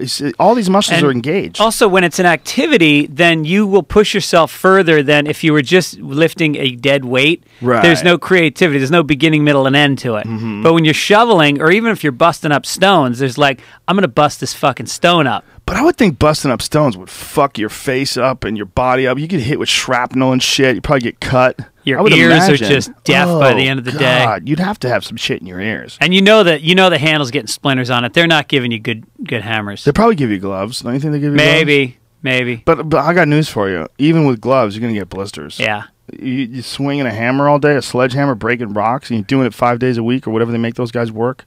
See, they need to combine the gym with actual industry. Like, what if you really did need rocks broken up? Bring them to Gold's Gym, dump them out back, have people come out and cross-train by hitting the rocks. Yeah. Hook up all the cardio machines to a generator so you're getting the electricity out of it. Turn the gym into a working energy and a production machine. Do you know how much cardio you would have to do to generate any energy? Like even is that right? enough energy to like power a phone while you're jogging would be very difficult. You couldn't even keep the lights going in the gym? Yeah, I mean, no. With the music playing, the TV's on, and all the fluorescents on, good fucking luck. Yeah. Solar, you could do it with solar, but the amount of force that you would have to do, like on an elliptical machine, just to keep your iPhone running, I don't know if you could do it. Wow. I really think your iPhone would require at least as much as you were doing if you were like really fucking hoofing it, unless they made a super efficient system. But I don't know, man. I don't know. I would think that if that was the case, there would be all sorts of mechanical workarounds for electricity. Mm-hmm. You know, I would think that would be something that someone would have thought of a long time ago. If you could, like, imagine if you could get your day's worth of electricity all by doing a 20-minute session on your elliptical machine every day. So every day, not only did you force yourself to get a good exercise in to start your day, but when you bank it like that, it stores electricity and it powers your entire house for the day. Air conditioning, That would be badass, and eventually we get to the point where we all have, like, where they get ions small enough where everyone's got a battery pack. You've got a fanny pack. It's got a battery in it. And you got to work out in the morning to charge that motherfucker. And then when you go to work, your computer plugs in there. It's just got a giant plug. Whoa. And then you fill it yourself. If you don't have enough juice at the end of the day, you don't fucking work on your computer. Fit as fuck. Yeah, well, you would need that energy. It's like, in a way, that's kind of what people used to have to do when they were chopping wood. Yeah. It's like you had to go out and chop that fucking wood up, otherwise you didn't have wood to burn. Like, there's this show that I watch sometimes. Friends? No, I don't watch that. Curious George? Frasier. That's my favorite. No, it's not. I didn't know. Is Frasier a thing? Never got it. Never understood it. I'd watch it for 5 minutes and go, okay. Yeah, it's classic sitcom formula. Get one character who's exactly the same as the other character, and then just watch the conflict arise. And then it's Frasier's one of the weird sitcoms where people don't talk about it. Yeah. Like, that was a big goddamn sitcom for a 12 long years time. or some shit. Nobody talks about it. Here's another one. Ready for and this? it won a ton of Emmys, Fuck too. yeah, it did. Here's another one. Ready for this? John Larroquette Show. How long was that I on? don't remember Exactly. that show. Exactly. A long time. Right. You don't hear about it? Lenny Clark was on it. Lenny Clark was on the set, right down like one soundstage over. When I was on news radio, it was news radio was on one side. Joey Lawrence was next to us, and Joey Lawrence would sit in his car, and he would open his doors up of his car. It's some crazy car, you know, he's super rich, and he would crank his sound system with his songs playing. And he would sit there, and like fucking rock out to his songs. But the fucking kid was like 18, right? The kid was 18 and he had a Ferrari or something ridiculous, big Mercedes. I mean, he had a ton of cars. I mean, he was unbelievably wealthy. Yeah. And he would play his music, and Dave Foley took great amusement in this. Dave Foley loved it. He was like, the Lawrence boy's out there playing his music again. He would come in and he goes, he seems to quite like his own songs. Like, and Dave would go out there and he would wave to him, and he'd be, there he is. Nothing my love can't fix. He was Bieber before Bieber. Yeah.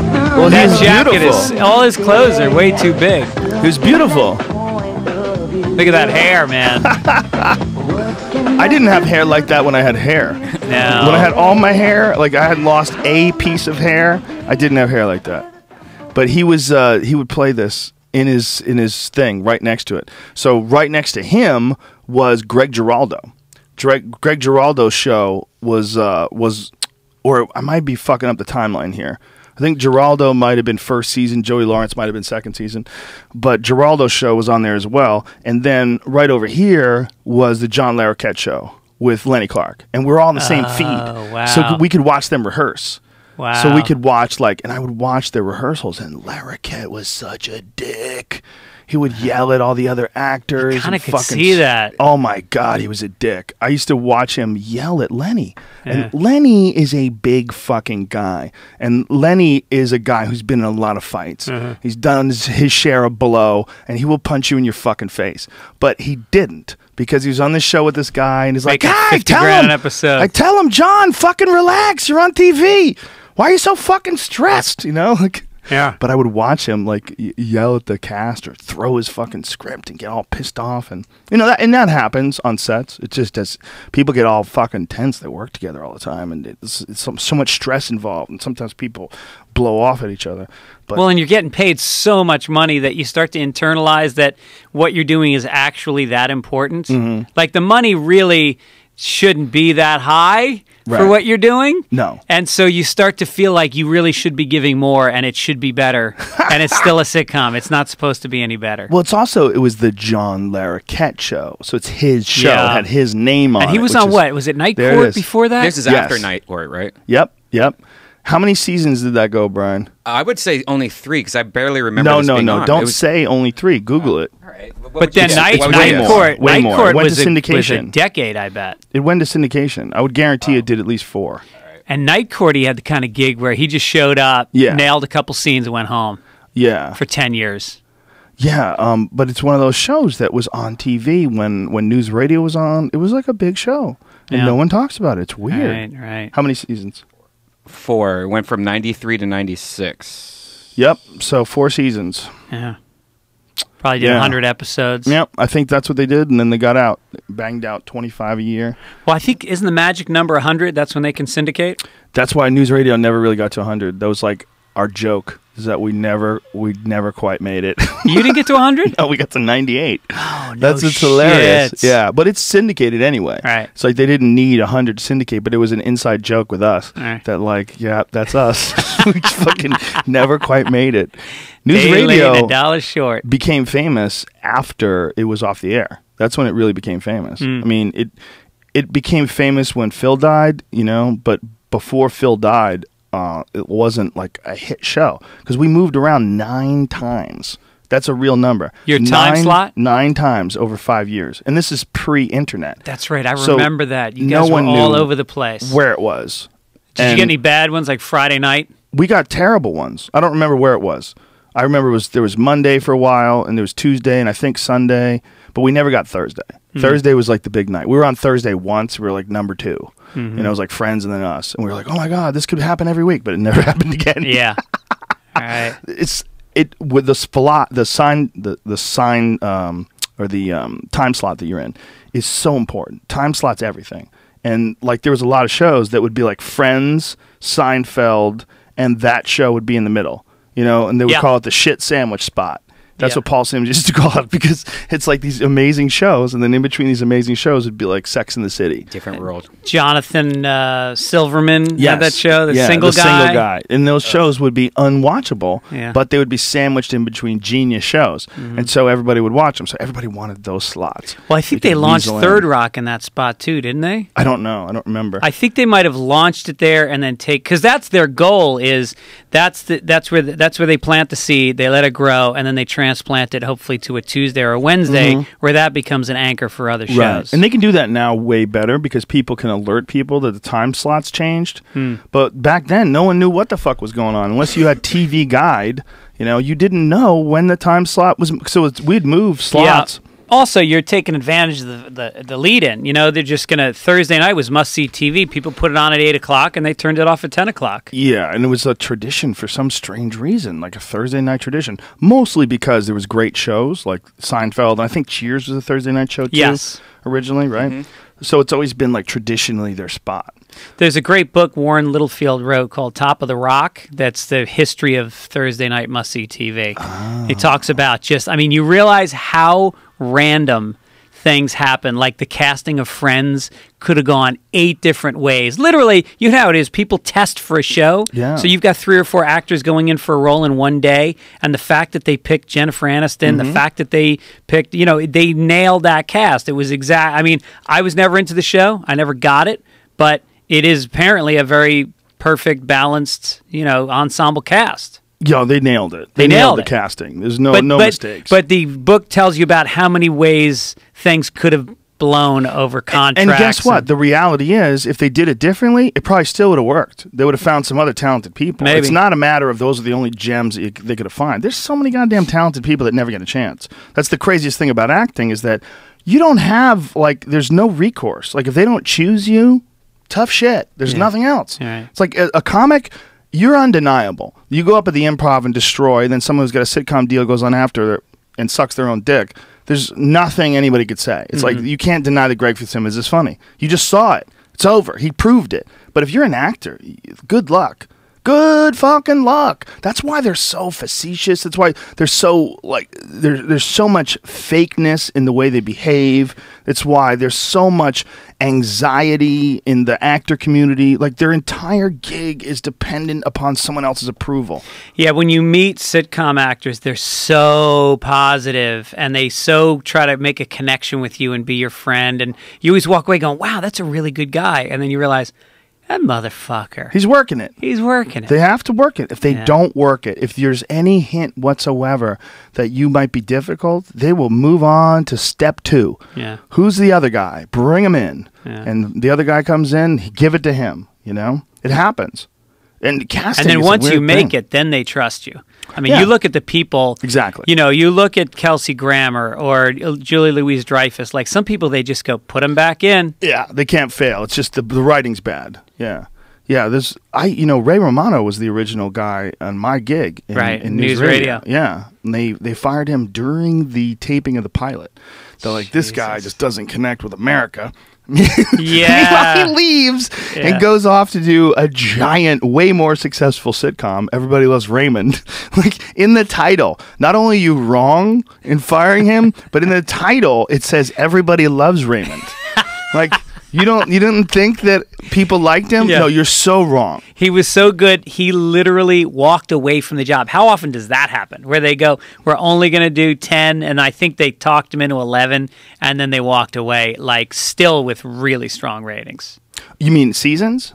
I think they did 10, and then they bought another one. Wow, he did 11 seasons. I think so. Check it out, Brian. You know how much money is involved in owning your own show and being on 11 and a show that, by the way, is still in the air. Like, that's unlike Frasier or these other shows. You flip through the channels, you'll find Everybody Loves Raymond on all the time. It's still a really good show. Does he own it? Does he have some ownership? He has ownership. Yeah, without a doubt. You can't have an Raymond show and not. Yeah, but he was like, I remember I had a development deal the same year he did when it was the Raymond deal. And his was minuscule. I remember almost thinking like, oh, that's so fucking weird. That guy's so funny. And like, I know it was like a September development deal. It was like the end of the season. And he kind of crawled in and he'd been doing Letterman. So it was a deal with Worldwide Pants. And then they put him together with Phil Rosenthal. And it struggled. The show struggled. No, I don't think he had enough juice to get ownership. Eventually, I'm sure he did. Yeah? Yeah. Eventually, I'm sure they renegotiated it. Yeah. I know he's insanely wealthy. 9 seasons. 9 seasons. 9 seasons. Well, when I was, I'm good friends with Kevin James, and when I was on News Radio, it was right when, like, Ray and I didn't have any tension because there was actually a guy in between us that got hired to do his gig, and then that guy got fired, and then I got it. So it wasn't like I was taking over Ray's spot. Yeah. But and Ray and I had always been friends, and so we were eating at Jerry's Deli, and it was right when he got it. And I've never seen a guy more obsessed with getting things right. Like, we're all sitting there eating dinner or lunch or whatever the fuck we're eating, and Ray would be like, "What if a guy he comes in and he's going through all of his bits, like going through the thing, like he was his stand-up bits? No, the bits like that were gonna happen on a sitcom. Oh, like he was going through the beats, like is it better to he's like had all these ideas and he was just throwing them around, like they couldn't stay in his head. Yeah. Like he was so obsessed with getting it right that it was like all day, every day, it was on his mind. I was working Catch a Rising Star in Princeton with Tom Caltabiano. Tom Paris, he changed his name to, who's like his wingman, basically. Caltabianco, right? Caltabianco. Yeah, isn't that how you say it? Yeah, he's like a photographer, and he was a writer on Ray. But anyway, he came down, and Tom was opening for me, and Ray was taking the train from New York to Princeton to keep working on the pilot with Tom. Wow. Yeah. Wow. Yeah, he works hard, man. He works hard. Well, he's obsessive. He's a funny. I just played golf at this club that he belongs to, and they told me, like, Ray, a little obsessive out here. Yeah, with golf? Yeah. Yeah. Well, Kevin, too. Him and Kevin are fucking maniacs with golf. Really? Kevin plays golf good. Yeah. I just saw last night his brother. He hurt his shoulder playing golf. Did he? Gary did? Gary Valentine, yeah. Just going crazy? He hit a shot out of the rough. It was thick rough, and I guess the club got caught, and he ripped his fucking shoulder apart. That can happen, huh? Yeah. I would imagine. If you hit something really hard and all of a sudden it stops. Right. Shoulder's a tough one, man. Shoulder it's a weird joint. Unlike a knee. Like a knee they can fix pretty good. Because knees, it's fairly simple because it only hinges. It goes up and down. But a shoulder has all this articulation and movement. And you have to apply pressure in 360 degrees at any given time. You're pushing up, back, forward. Yeah. I had shoulder surgery a couple years ago. Did you? Well, all the ligaments had worn out, and where the clavicle comes together with it. There's 3 bones that come together right here. And so they went in and they sawed. They went in 2 spots arthroscopically. They saw down each of the 3 bones a little bit, and it creates space, and then it causes tissue. What do you call scar tissue, which acts like a ligament. And now my arm, fucking 100%. Wow! I couldn't even lift it. And it was just I wore it out just from. Did you tear it? No, it was a life of throwing objects and being a boy.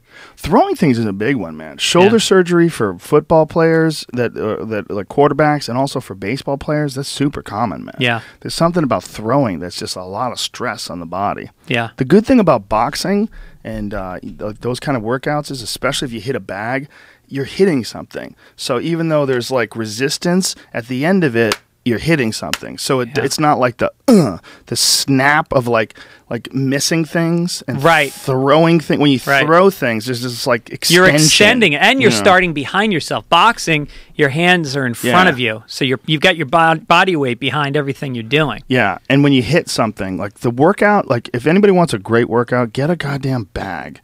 Get a heavy bag. If you've got a garage or a basement or something where we can hang it, or some place that has a bag that you could work out at. Man, and just fucking set your phone down and time yourself for 3 minutes and just go hammer that fucker. Even if you have shit technique, just keep hitting it. Hit that fucker for 3 minutes. You'll be amazed at how exhausted you are and then how good you feel after. You feel so peaceful. Right, I know. And also, you can do it. If you're married, just hit your wife. No, Greg. Greg. You ruined the whole you show. need to marry a heavy girl. You don't. If she's like a $110, it's one punch. Your workout's over. Yeah, you want like a 150 with a good chin, good stout chin. Make some strong babies and some anger issues, so she pushes back.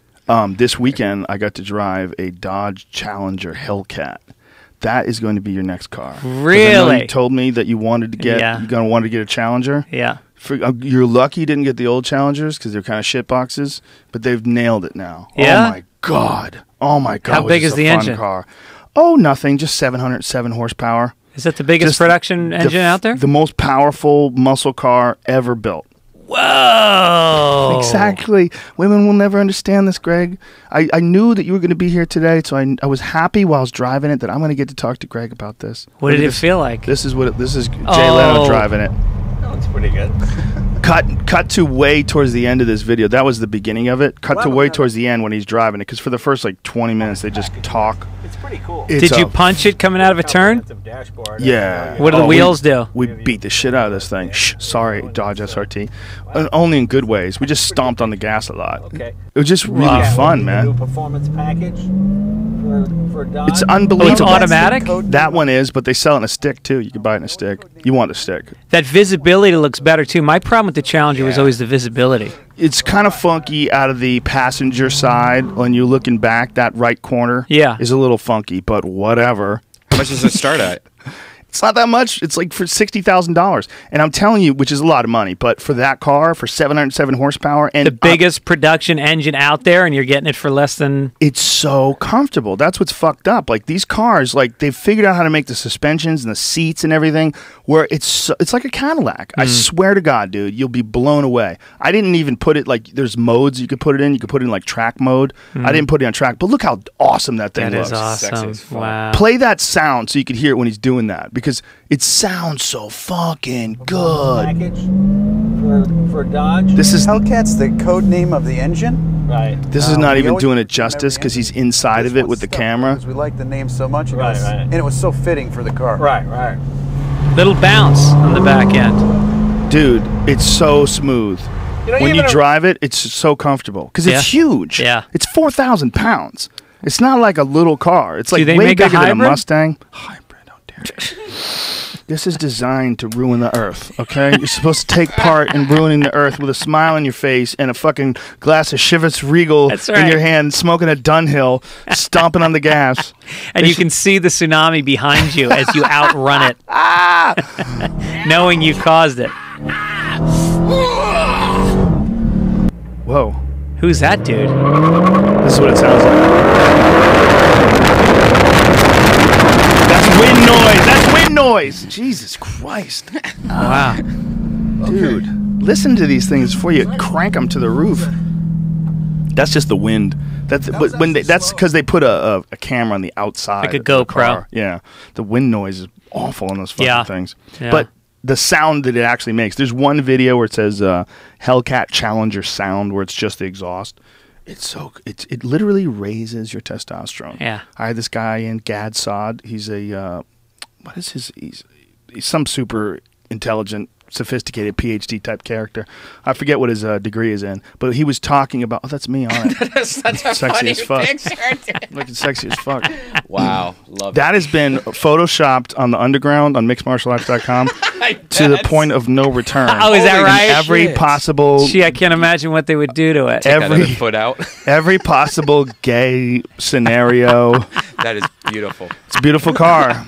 Car looks good. My point is, find that the Challenger sound. It's just the sound actually raises your testosterone, like literally raises your testesterone. Which is my brother-in-law he bought two kind of junked up Dodge 73 Dodge Challengers, and he's a motorhead, and he put them together and made this beautiful fucking car.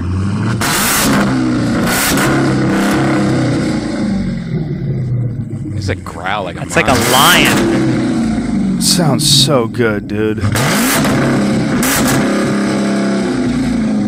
That's an American car that you can buy, and I'm telling you, when you're driving it, you're like, this is so nice. Like the inside of it is like comfortable. Yeah. It's got like all Alcantara, which is like that artificial suede everywhere. It feels good. The dash is great. It's a fucking incredible car. Yeah. I'm so happy that they finally started making like real American muscle cars again. Because for the longest time, they tried for a while, and they were just like, "You guys are fucking missing it." Yeah, and then like 5 years ago, they just went back to the original plans. Yeah. That's all we wanted. Big engine, lots of power, lots of sound, and even the body shape. They went back to the original. Ah! That's only one. There's one with Eddie Bravo behind me, and he's smacking me in the head. It's hilarious. Oh, it's so funny. Oh, that's great. I love those things. Me too. Fucking Photoshops or something. Back in the day, man, people would get really upset if other people made fun of them like that, but I don't get that. I think it's funny. Like, people get mad. Like, do they hate you? Are they mad at you? Like, no, they're not mad at you. They're making fun. Yeah. Like, you can't be made fun of. Does it change you as a person? Yeah. Like, you don't think that's funny. Kimbo Slice banging me over the side of a car. That's hilarious. Yeah, I just had, French Stewart. No. He was from Third Rock from the Sun. He was the kid. He squinted a Never lot. saw that show. Anyway, he was heavily parodied. He was telling me about like when he was at his top, like SNL was parodying him, Jimmy Fallon, like South Park guys. Oh, that was the John Lithgow show, right? Yeah. He's the right. Inception kid. And South Park would regularly ream him for being a horrible actor and all that. and he's like, honestly, I fucking loved it. He goes, it really made me feel like I had made it. That's funny. Yeah. Yeah, American Dad nailed me once. No shit. When I was on Fear Factor, yeah, I pulled up like drinking a beer in a car, and I was looking for strippers. I pulled up in a car drinking, and then I met Seth MacFarlane, and I did his other show.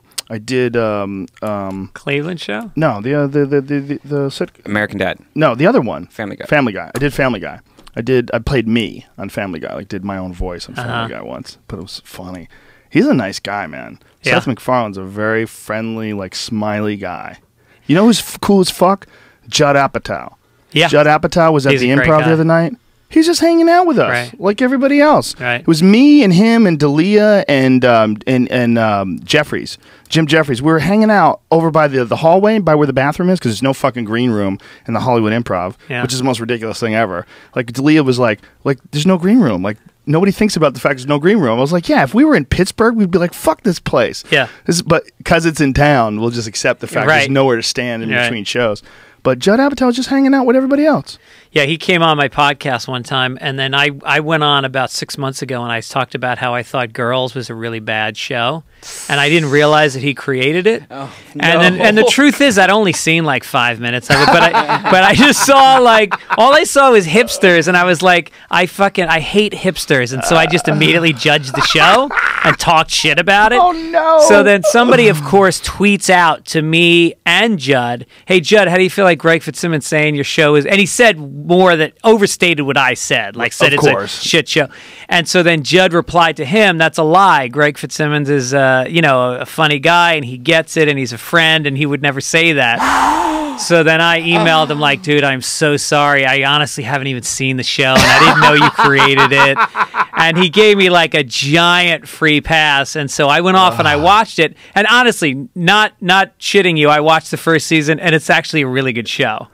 So you just I don't like jumped the hipsters, gun. but I jumped the gun Yeah, like I don't an like ass. hipsters either, but they're great fodder. They're great fodder. Yeah, I mean, if you were going to do a sitcom and you didn't have a hipster in it today, you're not thinking straight. Right. Like, a hipster would be like one of the perfect people to fuck with. Yeah, it's like the yuppies of the 80s. Even better, Yeah. because they take themselves way seriously. Right, And right. part of their shtick about being a hipster is you're too cool for everything. Yeah. You know, you're too cool for, I'm over it. I'm so over this. I'm Yeah. so over that. You're not allowed to get excited about everything. And you have they to don't keep get upset. moving on Nick because Youssef is not a hipster. He's the ultimate hipster. Oh, He takes Who he is? so crazy. Nick Youssef, when he was on the podcast, showed no hipster whatsoever. He's a normal, cool dude who happens to be a comic. You need to follow his Twitter because he has like things where he shows you how to wash your jeans and like with like toothbrushes and shit. That doesn't make him a hipster. How's that make him a hipster? That makes him broke. Marin bought these jeans where you don't ever wash them. What? Yeah. I They're think called those jeans. are hipster jeans. No, there's no jeans where you don't ever wash. No, them. I swear to Wash God. your jeans, you dirty bitch. Nope, there's a That's certain ridiculous. type. They're made of a material that's supposed to like mold to your body, so you never wash it. Get the fuck out of here. That's Yeah. so ridiculous. Yeah. That's just someone's fiction. No, They- he talks about it on his podcast. But the person who created Oh, those jeans, right, that's right, their right. fiction. Yes. No, it's clothes. You fucking dirty bitch. If you're getting funky in clothes, what do the clothes magically have little cleaning robots that Yeah. run around inside your dick and Oh, clean out where you're farting into your fucking pants? It's Levi's though. Levi jeans say, oh, no. See, they're saying not to wash your jeans. That's what they're saying. You don't have to wash them. That's what they're saying, that you wear it like a jacket. No, you don't wash your jacket. They're saying you don't have to wash your jeans. Yeah. I sweat, okay? I sweat all the time. Your I do undercarriage things. get a little steamy? My legs, everything. My body cools itself well. Yeah. I get shit done. And my jeans get wet. And I'm not wearing wet, smelly, ammonia stinking jeans because my sweat's gone through them and then it's dried out and it's got this faint whiff of funk. Fuck that. Once I fart in a pair of pants, they're going in the laundry. It's over. Especially if I have yogurt in the morning. Levi Yeah. says that you should just freeze your jeans instead of washing them. Oh, to kill bacteria. They're disgusting. Ah. They're disgusting. Do they not understand that we have washing machines now? We're not living in the year fucking 1910 when you had to do that shit with a rock and a fucking a flat board. Remember those washboards? Yeah. I do. The freezer. Yeah. Honey, why does this turkey taste like someone's balls?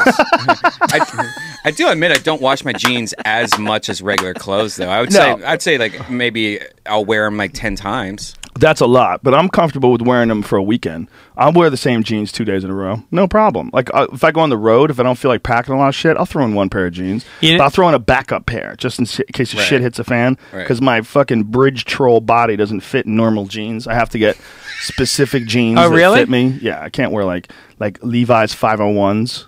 What's won't. too big? Your legs? My your legs. thighs? They won't go over past my knees. I All get right. above the knee, and then it hits the troll part of me. Yeah. Have you tried the sweatpants one or the stretchy jeans that But look that like looks too jeans? sexy. Like, I'm trying too hard. Yeah. Because you got to think, my ass sticks out a lot, and the thighs, so my dick will be much more smushed in there. I'll be trying to get everybody to look at my dick. I want to see that on the hood of a You want to see Charger. that? Bet you do. I got into I'm back to the original jeans, the fucking lightweight, faded, loose, these are relaxed nice. 80s jeans. I went back to button fly. These are Luckies. Luckies fit me. Luckies, for whatever reason, Lucky jeans, they make them. No, they're loose. Yeah, Luckies are loo. Yeah, more ape-like Luckies are legs. loo? What the fuck? I don't know what that means. You don't know. As long as we won't know. We look good. That's a terrible fucking Photoshop. Some people's Photoshop skills are just awful. Really? They're awful. Everything's out of perspective. There's 3 different people in there they use parts from. You got to learn how to manipulate images, kids. That Challenger needs to be your car, Craig Fitzsimmons. We're not getting any younger. Yeah, I We'll know. get back to that. If you're not going to get that, get a Camaro. They have the new ZL1 and Z28. These 2 new cars they have. Yeah. Standard. You get them with a manual, just like that. That comes with a manual. But they sound fucking fantastic, and they're What about the ridiculously Mustang fast. GT? That's another good one. That's the And one. it's If I'm cheap. going to get one, I'm getting that. Well, the new How cheap Mustang is it? GT, it's like $35,000. And it's fucking 420 horsepower. Trading Like, that Prius right the now. the ones that if you got they don't have the 2015s out yet, but if you got a 2014, the 2014 is a fucking great car. It's a great car. It's loud as shit, and you could probably get a really good deal at them. They have 400 plus horsepower. Yeah. They have that Coyote engine. It's a fucking 5 is that liter. the GT 400 or is that just GT. the baseline one? A GT. Hmm. It's not expensive. Yeah. Like as far as like what you get, bang for your buck, you can't do any better than the Mustang GT. It's a goddamn fast car. Yeah. The old cars, like in the 1970s, like when a Challenger came out, like the 1970 Challenger, 1970, 71. Those cars were ridiculous. It was 440 horsepower. No one had seen anything like that with death-defying fucking brakes. The brakes were retarded. They were awful. Drum brakes in the rear. You stomped on the gas. The whole car went sideways. No traction control. No nothing. Just a regular base Mustang GT will bury that car. Yeah. Bury it. And be able to corner. And have anti-lock brakes. Yeah. Be able to corner. And then they have the other one, like the Laguna Seca Mustang. Dude, it's a great fucking car. The Laguna Seca Mustang is like they had the 302 Boss, which is a really good version of the Mustang as well. It's like 420-ish, somewhere around horsepower. And it's a great handling car. And then they took it to the next level with this Laguna Seca Mustang. It was like 40 grand. 40 grand, it beats an M3 around a fucking racetrack. It's incredible. Wow. I mean, it's chintzy inside a little bit. There's like plastic shit here and plastic shit there, but seats feel good, sounds great, massive balls. You know, as far as like a car, be honest with that. Like, what are you driving that car for? You're driving that car for the fun of it. Like, that's the fun. To hear the rumble of the engine, to feel the acceleration when you stomp on the gas, or shift your gears, have a good time. What do you give a fuck what it looks like? You know, that's not what this car's about. No, I'm not about the valet parking. I'm about the 405 at 2 in the morning when it's why I'm coming back from the ice house and it's fucking late. Going up Laurel Canyon on the way to the Improv. Coming over down to Melrose. Right. You can have fun. Pulling up to a red light in Beverly Hills and there's some young Asian boy in the next car and you eyeball him and... What's that? Why does he have to be Asian? Why does he have to be Asian? Why can't he be a black guy? That's so weird. Pull up that Laguna Seca Mustang. I don't think they're making this anymore. I think this you could probably still find some of them that are on lots that they haven't sold yet. Because what about the Shelby? Oh, that's a ridiculous car. I had one of those. That's right. The GT500. That's right. Convertible. Wow, that looks sick. The problem with the convertible, though, is it feels like you could die. Yeah. At any moment, there's nothing above your head. Look at that car. That car is, I believe, somewhere around 420 horsepower and unbelievably fast around That's track. the Laguna? Yeah, it's like 40 grand. And those wheels are standard with it? Yeah, that's what it looks like. Yeah. It's a fun fucking car, man. I could be a man again. But you could be a man again, Gregory. I remember what it was like. I had hair. But it's fun. You don't need the hair. No. It's not coming back. You don't need the hair. Shave the rest of it. Be a light bulb. But be a light bulb in a fucking fun car that you enjoy. Yeah. Maybe you could take to wearing crazy sunglasses like Elton John did. Or maybe I wear the wigs like... Phil Spector? Like Phil Spector. Imagine if we started doing that. You and I just started wearing wigs at all of our shows and never addressing. Never address it. No, never. No jokes about it. Nope. People ask questions. You act like there's nothing weird. What you're saying. Just everywhere you go, it's like every day it's different.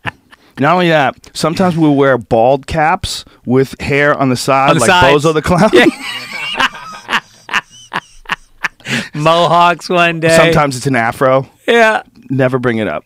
Trade them out with each other. Sometimes it's like Farrah Fawcett. Like Farrah Fawcett in the 70s. Right. You got like little curls and shit. Yeah. Yeah. Mullets. Yeah, mullets. All kinds of wigs just never work for guys. I used to date a chick who had a shaved head. She shaved her head. It's a long time ago. It was like early 90s. She shaved her head and wore wigs. She was from another country. She was a singer. She was just very eccentric. Yeah. But she would fucking rock a different wig. And like sometimes she would like show up at the Comedy Store and I wouldn't even know it was her. You know? I was like, oh, hey. And this is when I had first moved to L.A., so I didn't really know how wacky people got. You know, I hadn't been around that many wacky folks. This chick was, you know, someone who came to Hollywood with the sincere purpose of becoming even wackier. You know? And famous. Yeah. Didn't work out, but just talented chick, but crazy. Yeah. She wore wigs. There's the...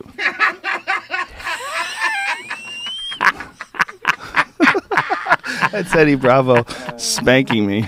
I can't tell if he's hitting me in the head or the ass. You look like Bruce Willis. Both. I think he's getting both, the ass and the head. Quack, crack. Quack, crack. The UG. That's the underground. Yeah, people wore wigs. I mean, cars, you think about like the Borscht Belt comics, you know, like Freddie Roman and these guys. They slap that little glue, slap that shit on, head to the gig, throw on the tuxedo. Put on a nice ass piece. And then during the day, nothing. They're working out, bald-headed. They didn't work out. No, at the Friars, some of these guys worked out because they had heart attacks and they had a Stairmaster. I think it had an ashtray on the side of it. But you're talking about like late in their life. Yeah. Oh yeah. Yeah. Well, I'm talking about like when they were like touring the Catskills. There was no working out, but there were wigs. There were wigs. Nice Hell yeah. Glue around the top, right around the hairline there. Imagine what a pain in the ass that would be. Did you see the photos of Mickey Rourke with a wig? No. Oh my God, it's so hilarious. Mickey Rourke wears a hairpiece now, and it's the most ridiculous hairpiece of all time. And he was wearing it in New York, and they got these photos of him. It's so crazy. It's almost like he's like, is he being silly? Like, is he trolling? But then you see him when he was on like the Jimmy Kimmel show. He had the hairpiece like coiffed, and it looked pretty good. But it's crazy. He's like 60-something years old. Just like shave your fucking head, man. It would be funny, like, to do a 1 hour special. Look at this. Look at his hair. Oh, dear God. Dear God. It looks like a shower cap. Yeah, and this is not even the worst photo. There's even worse photos of it. It's like dreaded. It doesn't make any, because it's coming out of nowhere. It's a wig. And it doesn't match the hair that's underneath. Well, it's always the side hair by their ears. Yeah, right. When you see like little, like blends. flimsy side hair by their ear, but then the top is this fucking lush mane. It doesn't make any sense. Like, I think for my next 1 hour special, I'm going to shave my head and get a silly wig and just wear it. Why not? Why not? How about like a big red one, like a big carrot top style? What is that? Is that a different wig? Yeah. That's a different one. He's got a. I think he's having fun. Look at the guy in the right-hand corner. He's jealous. It's like Mel Gibson. I wish I had that wig. That wig is beautiful, Mickey. Let me tell you, Mickey, God is my witness. That wig looks so real. That is so realistic. No one knows. If they tell you they know, they're fucking assholes. Did you go to Irving in the Bronx? Where did you get that piece? My piece, I look like there's a skunk asleep on my head. But there's other ones of the gray one. That's the brown one. He's got a gray one. The gray one's the most ridiculous. 'Cause it's like, wait a minute, what's going on here? How did you get all that gray hair? Like, look at it. That's a good one. Oh, it's so crazy. Plus, he's had work on his face, right? His forehead got pumped up. Maybe. It looks better now than it looked in the past, quite honestly. He used to have chin or cheek implants. Yeah. And when The Fighter, you really saw it. Oh, yeah? Yeah, his face was kind of fucked up. Is that the movie with... when he was a professional wrestler, like past his prime? Oh, The Wrestler. The Wrestler. The Fighter was the Marky Mark movie. Right. Yeah, but that he actually, his face looks at least like a normal older guy now. Yeah. There was one point in time where he had these crazy cheek implants put in his face. Yeah. His whole face was just puffy. It looked like he got stung by bees. Yeah, see if you can find those pictures. Mickey Rourke cheek implants. How many people watch this as they're listening to the podcast? Less. Way less. Like, it's 90% of them just listen. Right. But a lot of times folks will say something like this, they'll write it down, they'll go, and then they'll like text me, tweet me or something later, like, what the fuck? I just saw Mickey Rourke's hair. Yeah. Thanks a lot, Dick. Now I can't sleep. But the I hear you guys talking about it, and I had a look. But it's like that's something that happens to a lot of those people that are like, they're sort of like separated from rational thinking. They get this body dysmorphia thing going on. You know? There's been pictures of him like that's post face stretching. Oh, man. But there's ones like that one that you just crossed over, Brian, the one with the red shirt, a little lower than that. That's right there. That looks like he's got the cheek implants in place. How good looking he was when he was young. You remember that? What was it? Pope of Greenwich Village? Diner. That's like 9.5 weeks ago. Yeah. Oh, man. Yeah. You can't, but like that thing that happens when you pull your face back like that, you can't do that. Like, that's not better. That's not better. That's because everyone knows you did it. You look like a burn victim. You look weird. You're shiny. Your face is all stretched out, and it shows that you care way too much. Like, it's not getting better. Right. It's just getting different. It's like you're screaming, I can't handle that I'm getting older. I'm panicking. Like, there's some shit that you could do that actually does make you look better. Like, I guess if you have a ridiculous nose and you get that bitch trimmed down, you're happy with it, good for you. But that's a slippery slope, man. You don't see big noses like you used to. Very rare. Nope. Nobody keeps them. Vanish. They Especially vanish. for gals. A lot of 17th birthday presents. When I was in high school, a girl did it. Changed her fucking look so radically, but she kind of overdid it.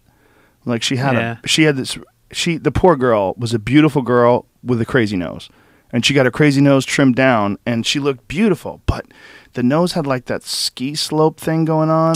And that little smashed front, there's a little bit of a flat part in the middle of it. They went too hard. Yeah. Like, they needed to just leave on just like a millimeter more. Let it be a little bit big. A little bit. Just nothing wrong slightly. with that. Yeah. Yeah, it matched her face better. Yeah. But it was like obvious that something was going on. Like, if you're looking at her face, you couldn't help but notice that something went on with her nose. Yeah. And then a lot of times those things collapse. Like they don't do is that well, right? and they have to build them back up. And when they do shit. that, then you can run into complications. Yeah. Sometimes they have to use a piece of your cartilage from your rib to recreate the cartilage inside your nose. God, I wonder how many nose jobs that you could find out. There's got to be a number of nose jobs that are performed every year, and you could figure out what percentage of the population. That's Bruce Jenner before he became a woman, though. Yeah. He's different now. Yeah, that's right. He Have grew you up in seen my him now? town, Bruce Jenner, Tarrytown, He's New got York. long nails now. Yeah. Long manicured No, there was some nails. talk about him being pre-op, that he might go for it. Yeah, it looks like he's going for it. Yeah? If I had to get, I mean, I don't like to gossip. Yes, I do. I don't like to gossip too much about someone that looks like they're troubled, but he looks like he's troubled. It doesn't look like he's going for a look. It looks like something's going on. Like What's going on? He's living with the Kardashians. That's obviously terrible for you. Yeah. That's got to be toxic. I'd rather live in Chernobyl than live in that house and try to keep my sanity. With cameras on. So you can't even be bitchy to them. Yeah, Fuck I any think of 'em. if I lived in Chernobyl, I could wear some sort of suit that would Yeah. protect me. There's not a suit that protects you from dopes. Like if you're in the house with those dummies. Your skin would look better, too, if you lived in Chernobyl than his does. But not only that, the strategy of just constantly seeking attention. Like there's like, okay, that's weird. Wow. That's weird. That's Is not that just- photoshopped? Nope. No. That's not just a guy who's kind of out of shape, who's older. No, that's weird. And there's another one recently where it shows his nails. Like it shows like he has long nails. Also, no matter what you started with, once you've gotten the third facial surgery, it all ends at Michael Jackson. It can. He looks like Michael Jackson in that picture. Well, body dysmorphia is real shit, man. You know, it's real shit. Like there's his nails. That's not that long though. Mine's about that long. No, sometimes. they're not. Please, unless you're a pimp. No, or I've you're seen doing them a lot of longer than rocks. that. Yeah. Either way, the guy looks like he's troubled. There's a guy, you think about famous people that are kind of enigmas. Like, he didn't do anything except the 76 Olympics. He won the decathlon. Mm-hmm. He is before the Kardashians, people in America knew Bruce Jenner. The only Wheaties. thing he did was a Wheaties box and the decathlon. That's crazy. That was fucking 40 years ago. It is crazy. Yeah, that's when you put it that way. Yeah, you're right. And then you got people that, like John Larroquette, he could walk into a fucking mall and nobody would know who the dude was. It's true.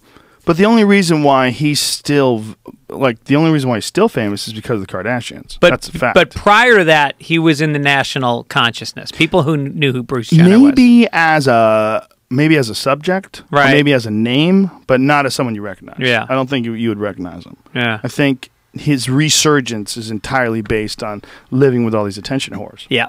It's all about that. The 70s had those kind of stars. You had Evel Knievel, who, there had never been a stuntman before. That's true. He was the first. He was like, what Bob Marley is to reggae. Like, he's the only reggae guy anybody ever gave a fuck about or ever will. Jimmy Cliff. Yeah, he was in the band, though. That's true. But basically, now you got Jackass and all those guys. So that's the first time there's been stunt people since. Right. And then you had, certain comics that were famous from the 70s that were just weird, like, what's his name? Tiptoe Through the Tiny Tim. Was famous as shit, still famous. People still know who Tiny Tim is. That's true. But that was Letterman, right? Was it? I think so. Yeah. I think being on the Letterman show. I think they got married on the Letterman show, didn't they? Like in Vegas, him and whatever her name was, Really? Miss something. Wow. Yeah.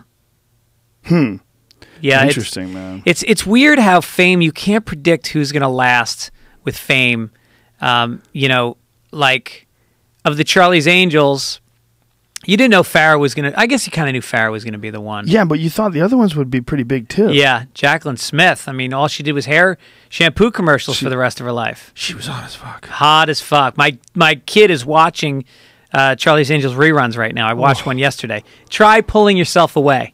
Oh. I could stare at those chicks all fucking day. But it's also weird that you it's kind of like when you watch a show like that, it's not just that, Jacqueline Smith's pretty, but it's also like, this is a time capsule. Yeah. Like they've captured this stuff that went on in the 1970s and you can watch it again. All right. That's weird, man. That's a weird And their feeling. outfits, I mean, talk about the bootleg jeans. They were wearing they encapsulated 70s fashion. Yeah, no shit, man. Like denim vests and the feathered hair.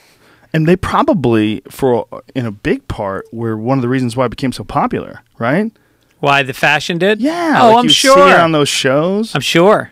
Like, I guarantee you the Dukes of Hazzard probably influenced a lot of idiots to wear cowboy boots. Daisy Dukes. Definitely. Daisy Dukes, for sure. Yeah. Without a doubt, right? They launched that.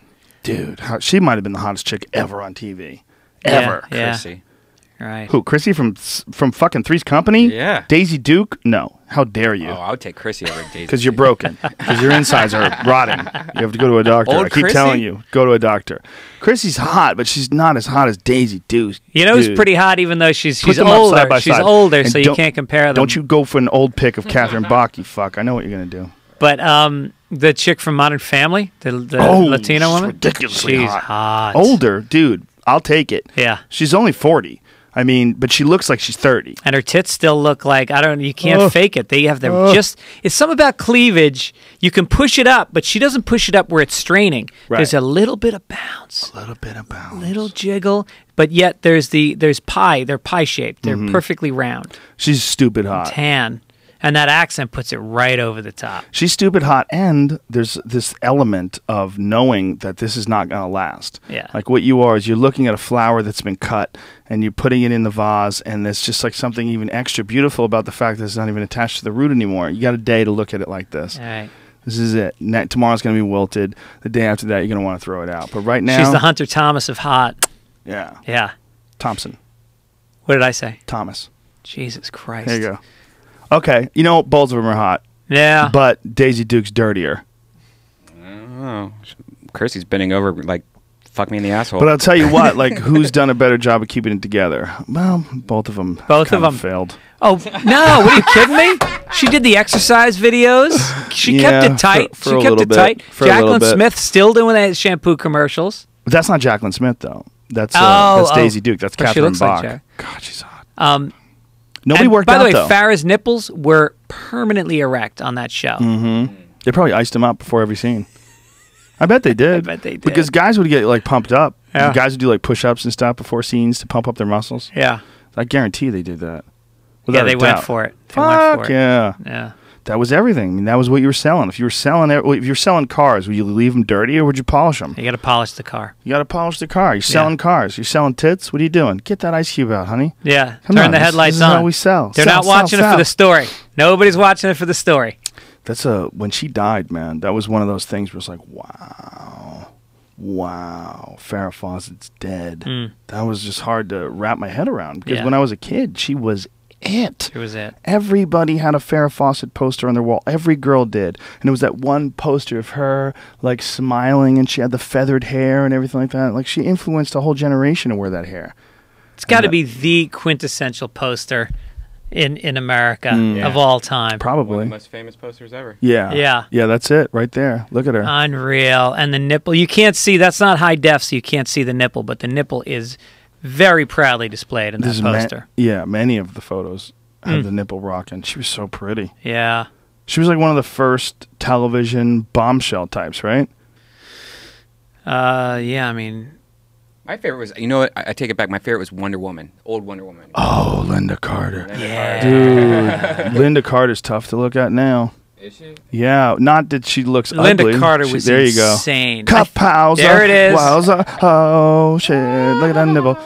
Yeah, Linda Carter, I mean, she doesn't look terrible, but she's an older woman now. It's just when you remember how beautiful she was when she was Wonder Woman.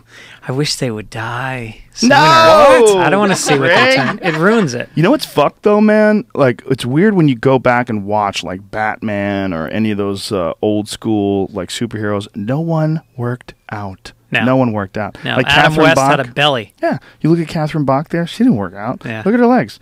They're like all mushy and shit. Right. Like everybody was all mushy and sloppy. Yeah. They were good for a couple decades. John Wayne. Oh, Look at that guy. Beer belly and shit. Kidding me? With little skinny arms? Wonder Woman. Look at that. Look at that butt. Look at Oh the my gap. God. Look at the Dude, vaginal look at the gap. That's Look at the legs, so the popular size of right her now. thighs. Dude, her fucking body. That is a She was an alpha. athlete. She was an Olympic athlete, I believe. Oh my Eyes. God, she Yeah. was hot. What a Okay, face, those eyes. Let's all agree she's the hottest. She is. Yeah, I honest. think Look at she that. is the Linda Carter hottest. was the hottest. That's she's a the booty. hottest. Oh, have wait a a minute. picture of We're her ass? forgetting a major contender. no. Who? Barbara Eden, I Dream of Jeannie. She wins. Oh, She She wins. wins. She wins. Yeah. She wins. She won. And she's subservient. She'll do what you want. She was beautiful. She was. Yeah. Yeah, there was a comic on Long Island that fucked her. Yeah? Yeah. Late in life, though, right? Late in life, but she he was can say still he hot. did it. She was still hot. Doesn't apparently. matter how old she was. But she would, like, you know, fucking find a guy, pick him out, and go, come on, let's do this. Yeah? Yeah. Well, she knew she could. You know, she was goddamn Barbara Eden. I know somebody who had Allegedly. sex with Farrah late in life. I should say allegedly. Yes. With all this. I know someone who allegedly had. No, I know someone who definitely had sex with How Farrah late? late in life. Real late. Hospital bed? Like. Actually, I would say Wonder Woman. I don't think I like this 5 girl years. as much. That's as a horrible pose. Yeah, let's That's find no another good. one. Let's find another one. Because Wonder Woman, you could find a bad one too, I'm sure. Right. Oh, yeah. But you found a good one. You know who also How turned late me in life? on, but she wasn't, like, a few years before she died. Whoa. Who was not bombshell hot, but stole my heart, was Valerie Bertinelli. One day I at can't a time. talk to you anymore. Really? Yeah, you've become a different person to me No now. shit. Yeah, I don't trust your judgment. Just like that? I mean, because you Yeah. did a moment ago. No, now I'm like, Greg's drunk. Something. All right, look at that back. Come on, she married Eddie Van Halen. How bad could she be? There. That little tiny it amount is. of back fat is like, ew, she's not perfect. Ew. She's no Wonder Woman. She didn't even work out, man. They didn't work out back then. There's got to be a better picture of her. Yeah. But Wonder Woman, I'm sure, had a little bit of. I don't mind a little bit of body fat. I think it's hot. Yeah. I like women to have like a little softness to them. I love Kim Kardashian. I mean, I don't like her Whoa. person or her soul, but I love that body type. Yeah, her body's fantastic. Yeah. Whether her ass is fat or real or is real fat, whatever it is, it's ridiculous. Yeah. Like if you don't get excited about that, your dick's not working right. No, you're a broken. closeted homosexual if that's not working for you. Oh, your dick's just sad. Yeah. His dick doesn't want full pleasure. Your dick's like, no, I just want a skinny girl who cuts me with her hips. Like a guy who buys a Prius when he wants a Mustang. Get a Mustang. Or get this Challenger. Now, if I'm going to do it, it's going to be the Mustang Why not? because I had a fetish for Mustangs as a kid. I still do. I think, and the fact that it's the 40th anniversary is kind of 50th Yeah. anniversary. It's pretty cool. Well, the new one's going to have independent rear suspension, which is going to make a big difference in the way it handles. That's the 2015s. Mhm, yeah, they'll be out pretty soon. I think they're out in the fall, which is basically right here. God, she was so hot. Whoa! Oh, she was so hot, it's ridiculous. Yeah, Linda Carter might have been the hottest woman of all time. She Wow. might win. She might win. Yeah. Ooh, bitch was hot. Oh, wait a minute. What's that? Whoa! Who the fuck is that? I don't know. Who is that? Is that the one from Modern Family? Modern Family Oh, Girl, yeah. God, Yeah. she wins. She wins now. She wins. Everybody wins. Everybody wins. There's women that are listening to this right now like, fuck you. Yeah. You Well, let's fucking talk about. We sexist talked about Jim assholes. Morrison being hot. We talked about Joey Lawrence being hot. Yeah, he was beautiful. We did a lot Yeah. for the ladies on Yeah, this show. especially since we don't feel it. We assume that he's hot. I mean, I see how you would be attracted to him. No, I totally felt your energy when he came on, so I understood that he was hot. Riders on the storm. Doom, doom, doom, doom. What about Janet Jackson early 90s? No. Like Playboy cover, black and white. I was never into that. No, I always found her to be so, like, needy. A-racial. I Well- need a race. Pick a race. Well, I just when someone is like a pop superstar, when they're forcing them down your throat, they never seem sexy to me. They always Yeah. seem like, oh, here's this crazy person. Like, Right, you know like, what I mean? what's her name? Miley Cyrus. Yeah, it's like, oh, They wow. want you to think she's hot now. But you know who was? Britney Spears was a child star, and they forced her on, and she was fucking hot. Yeah, but she was hot in a way that, like if I saw a bunch of peacocks and there was a female peacock that was an exceptional specimen, I was like, wow, that's a beautiful peacock. Yeah. It's like that. It's like, to me, hot? I mean, yes, physically, yeah, undeniable shape and all that, very beautiful, but Right. no energy. nothing's pulling me towards that. Yeah. Everything's pushing me away from that. Yeah, Like, 'cause she's damaged. That's madness. It's craziness. Like, that has to be part of the picture. It has to be, who's the person? Like, can you interact with the person? It can't just be the way they look. The way they look is great. I mean, it's important. It's something. It gives you a charge. But if you know that their personality's all out of whack, like, you're like, oh, this is too nuts. But I want him a little out of whack. The thing that attracted me as an insecure guy when I was single was a woman I saw the in. I saw the dad left, or she's got like a unibrow. I would find that one thing, and I'd be like, I got a shot. That would make me so much more attracted. If a girl was perfect, I felt nothing. And it wasn't even that I didn't think I could get her. It just made me feel like too much work. Well, also like somebody who's a little fucked up, you're gonna fucking connect with them. There's gonna be a charge between you because you both need something bad to complete yourself. That's a good point. Yeah, I definitely felt that way. Like girls had like really good relationships with their family. Like, oh, I know. Girls like they want you to go hang out with their parents on the weekend. Like, yeah, not really. No, especially if you couldn't relate. I want a girl who needs help finding her father. Who's that? Nicki Minaj's new video. Did you see this that? is the one that fucking Jamie keeps going on and on about. He won't stop talking about it. It's so much butt. Yeah. And it's like there's parts where she's fingering herself in the video. What a good kid. I love that my kids see this shit. Whoa, her ass is ridiculous. Yeah.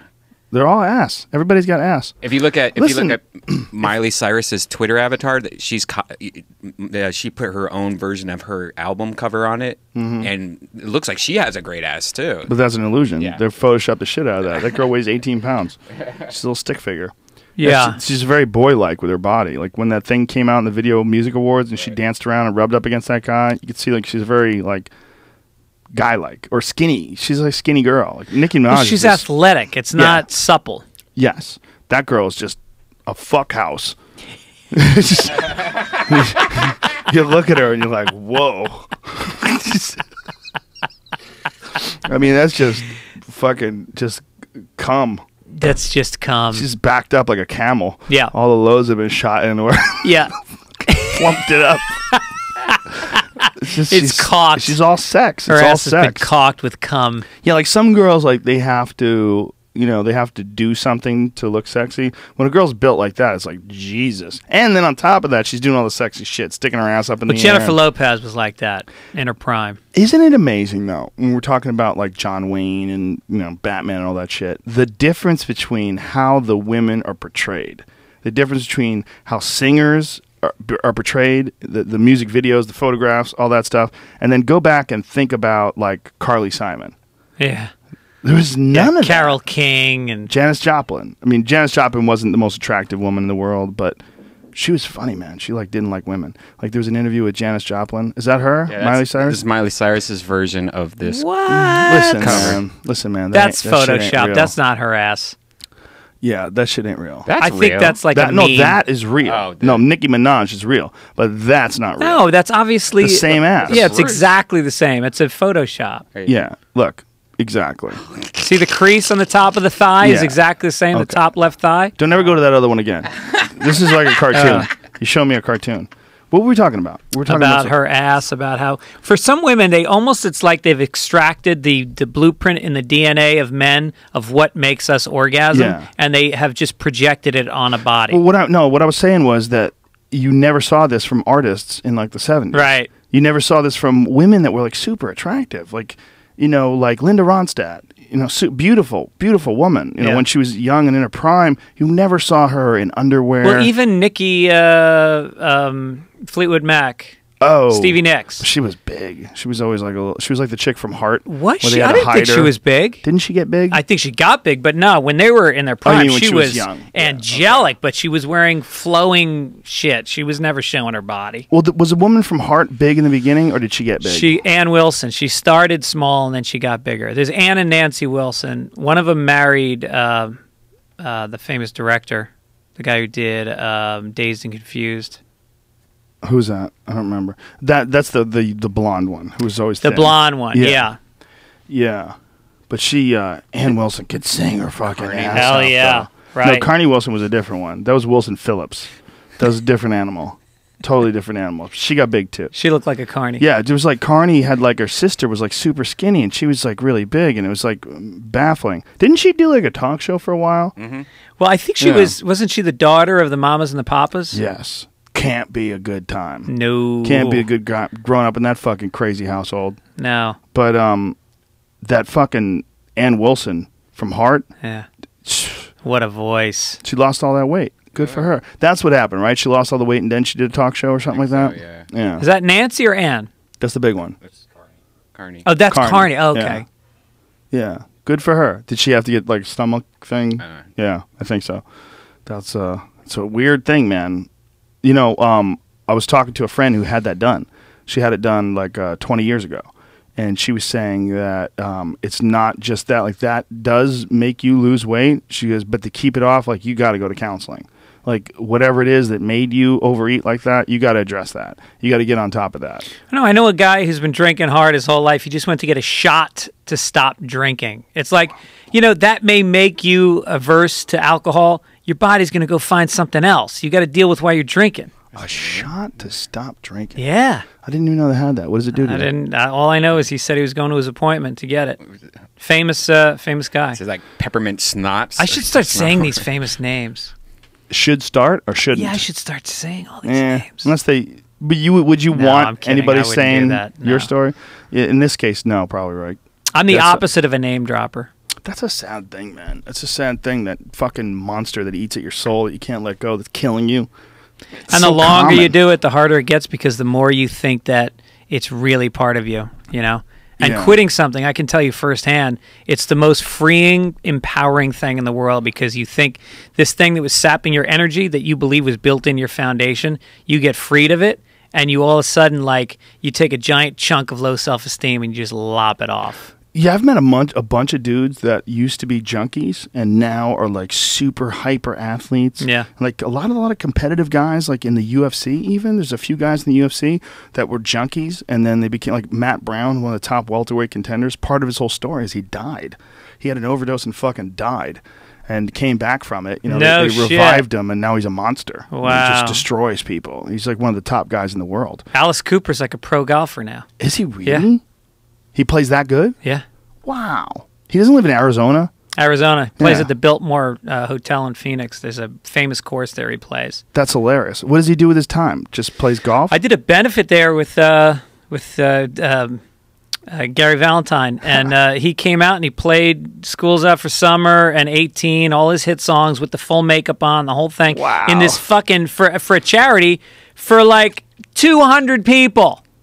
Did it full on, gave 100%. Wow. And then hung out and talked to people afterwards, and then played in the golf tournament all weekend. Took off his makeup, though. Yeah. He's like a conservative, isn't he? Yes. Isn't that interesting? Well, I don't think you could live in that part of the world if you weren't. You can't. Yeah. Scottsdale, like that Phoenix Scottsdale area. That's hardcore. So, cocaine and conservatism. Sheriff Joe. Yeah, that's Jero Arpaio's. Yeah, that's like fear of Mexicans and then cocaine, all mixed up together. And sunscreen. So you get the cocaine from the Mexican, and then you get afraid of him. And then you get sunscreen just fucking seeping those chemicals in through your skin in some sort of a weird way. Then you take a Xanax. Then you lay by the pool. Whack those fucking balls around the grass that should not be there, by the way. Especially in a place that has a massive drought. Right. Massive There's no drought. fucking water, and you're talking about a 3 square mile piece of real estate. And just so that watering it. so that 100 people can entertain themselves for 4 hours. Yeah, when people go like, why does a golf course cost $250 million a year to run? Yeah, it does. Yeah. Like, I mean, not that much, but like if you get a membership in a prime country club, like you have to pay like $100,000, $200,000 for some of those places. Yeah. Like, they don't want in any riffraff. They want to make sure you got some money. And what they do is, it's a right. The reason they can afford it is because they call it undeveloped parkland, and so the environmental standards call for them in every city, and so they're able to get a full write-off because they call it basically like wild land. What? Yep. Meanwhile, Undeveloped they're parkland? seeping fertilizer and chemicals into the groundwater every day. I can't believe that's how they call it. Yep. Undeveloped parkland. Right. It's just white people paradise. That's all it is. Yeah, and when they buy these big memberships, there's like a bond, and they're like $500,000. Donald Trump's got courses where I bet you it's like $1 million. $1 million. And it's a bond, but you're splitting ownership of the club with the other maybe 200 members. So maybe it's not $1 million, $500,000. Wow. But then you can sell that bond when you leave, and it could be worth more money. That's hilarious. But it keeps the club from ever being sold, because think about it. Riviera Country Club in fucking Brentwood. Do you know how much money you would make in condos if you put condos on that land? And instead you got 100 white guys playing golf there one day? Do the math on that. Yeah, no shit, right? There's this one place that I was in the History Channel office, was talking to them about a show, and I was looking out the window at this country club. So it must be Beverly Hills. Is there a Beverly Hills country club? Yeah, I don't know. There's like 2 on the west side that are primo. It's the most ridiculous thing ever because you're looking at hundreds of acres in the prime of Beverly Hills. Right. When you're looking out this window and you're like, how much is that worth? Like that spot right out there might be worth billions. Yeah. It might be worth a couple $1 billion. You think about it, one green is, 5,000 square feet. That's enough to put a house. You know what the land on the land with a tear down house in Beverly Hills is $1.5 million. Yeah. Times that by a green, there's maybe that amount of space for 20 of those on a hole. That's 20 million a hole. A hole. Times 18 holes. Oh my God. That's like $500 million. Oh my God. And it's right there. It's right there. And it's using up insane amounts of water. There was I think it was a Vice article. I don't know who put it up, but it was about like if we really are taking this drought seriously, we need to ban golf courses. Like everyone's saying, don't wash your car. Fuck you. How about golf courses? Like let's look at what a golf course is. Like what you're talking about is insane. You're using up more. There was some fucking statistic. Like I'll pull it up. Ban golf courses. I bet it comes up. There's some statistic about what the amount of just in California alone. California and Florida are like the #1 spots for golf courses, and Arizona. Yeah, Arizona's right there too. But it's incredible. Well, China has a golf course ban. I saw an article about how many of those courses, because they overexpanded. When Tiger Woods came along, golf got so big, they were building courses everywhere. And then when he got caught with the Waffle House waitress, it all went away, and there are hundreds of courses around the country, and they just showed photos. Weeds, chest-high weeds growing all over the entire course. They're just abandoned. Wow. It is a Vice article. And it said instead of killing lawns, we should be banning golf because they're telling people not to water their lawn. Yeah, it's Vice. Yeah, this is what they're saying. This is the statistics because it's pretty fucking crazy. The average golf course uses 312,000 gallons of water. How often? A day? Doesn't say. Hold on. Family of 4. Okay, the average American family of 4 uses per day. Ready for this? Yeah, per day. The average American family of 4 uses 400 gallons of water a day. The average golf course uses 312,000 gallons of water a day. Damn. Okay, so each golf course uses as much water as 780 families of 4. In Palm Springs, immediately adjacent to a place called the Palm Desert, that NPR reported that each of the city's 57 courses uses about 1 million gallons a day. 1 million gallons a day. And again, you go back to the numbers of people that are actually using it. Yeah, it's insane. It's minute. So it's the same amount of water as 2,500 families of 4, every one in Palm Springs. Because Palm Springs is not a spring. It's a fucking desert. It's got to get the water from California or from the Colorado River. We steal it from them. And that's the reason why that whole Salton Sea exists. You know the Salton Sea, which is this gigantic inland sea that is in the areas near the Palm Desert. Why is it a sea? Well, that's what's crazy. It was a sea because they flooded the area with the Colorado River back in like the 50s or some shit like that, a long time ago. And there's a bunch of great documentaries on the Salton Sea because it's totally polluted now.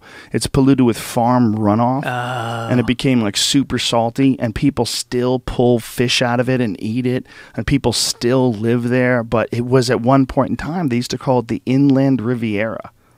Like, it was beautiful. Yeah. Like, pull up the Salton Sea, the Inland Riviera. Like, there's some videos. Where'd you say, Nevada? No, it's California. Oh, dude, it's a huge inland sea. It's enormous. Wow. And if you saw it, you'd be like, "What the fuck is this?" So that's doing here? all that farm country up there. So it's all just draining. It's all coming down yeah. to Palm Springs, and it's so fucked up that there's beaches on the Salton Sea that are all bones.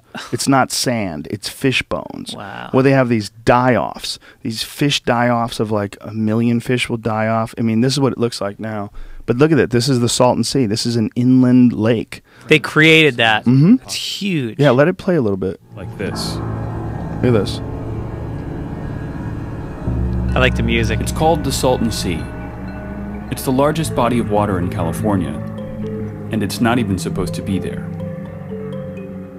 At At the turn of the last century, an engineering screw-up of epic proportions diverted the Colorado River into one of the lowest, hottest land basins in the United States. It took 2 years to stem the tide, and when the flooding finally stopped, 350 square miles of desert lay underwater.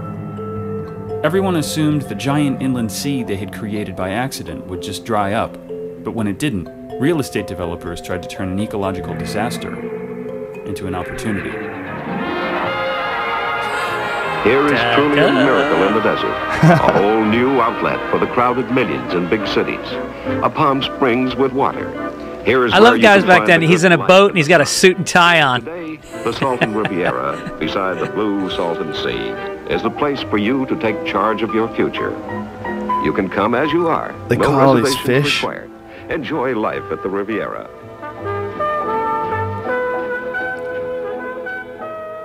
For a while, it really did seem like a miracle. Tourists flocked to a place that had once been unforgiving desert. People bought homes, built schools, restaurants, yacht clubs. But then the sea turned on them. Over the years, its water, fed only by agricultural runoff, became saltier than the ocean. Botulism poisoning killed millions of fish, and massive die-offs during the height of 120-degree summers made the air almost unbreathable. Wow. The sea began to flood unpredictably. Tourists fled. Boomtowns turned into ghost towns. Millions of dead fish. Today, what can you remains imagine is the a landscape smell? out of science fiction. Unbelievable smell.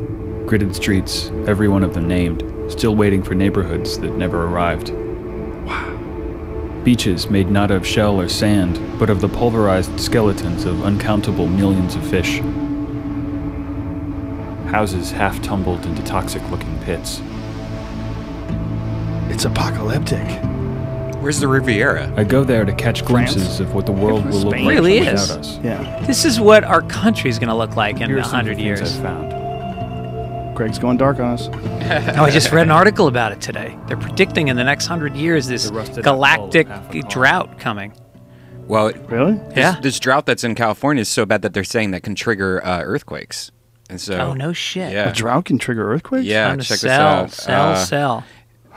If California's drought weren't scary enough, now it may trigger earthquakes, scientists believe. Well, the drought is spooky. It's been 3 years. Last year it rained once.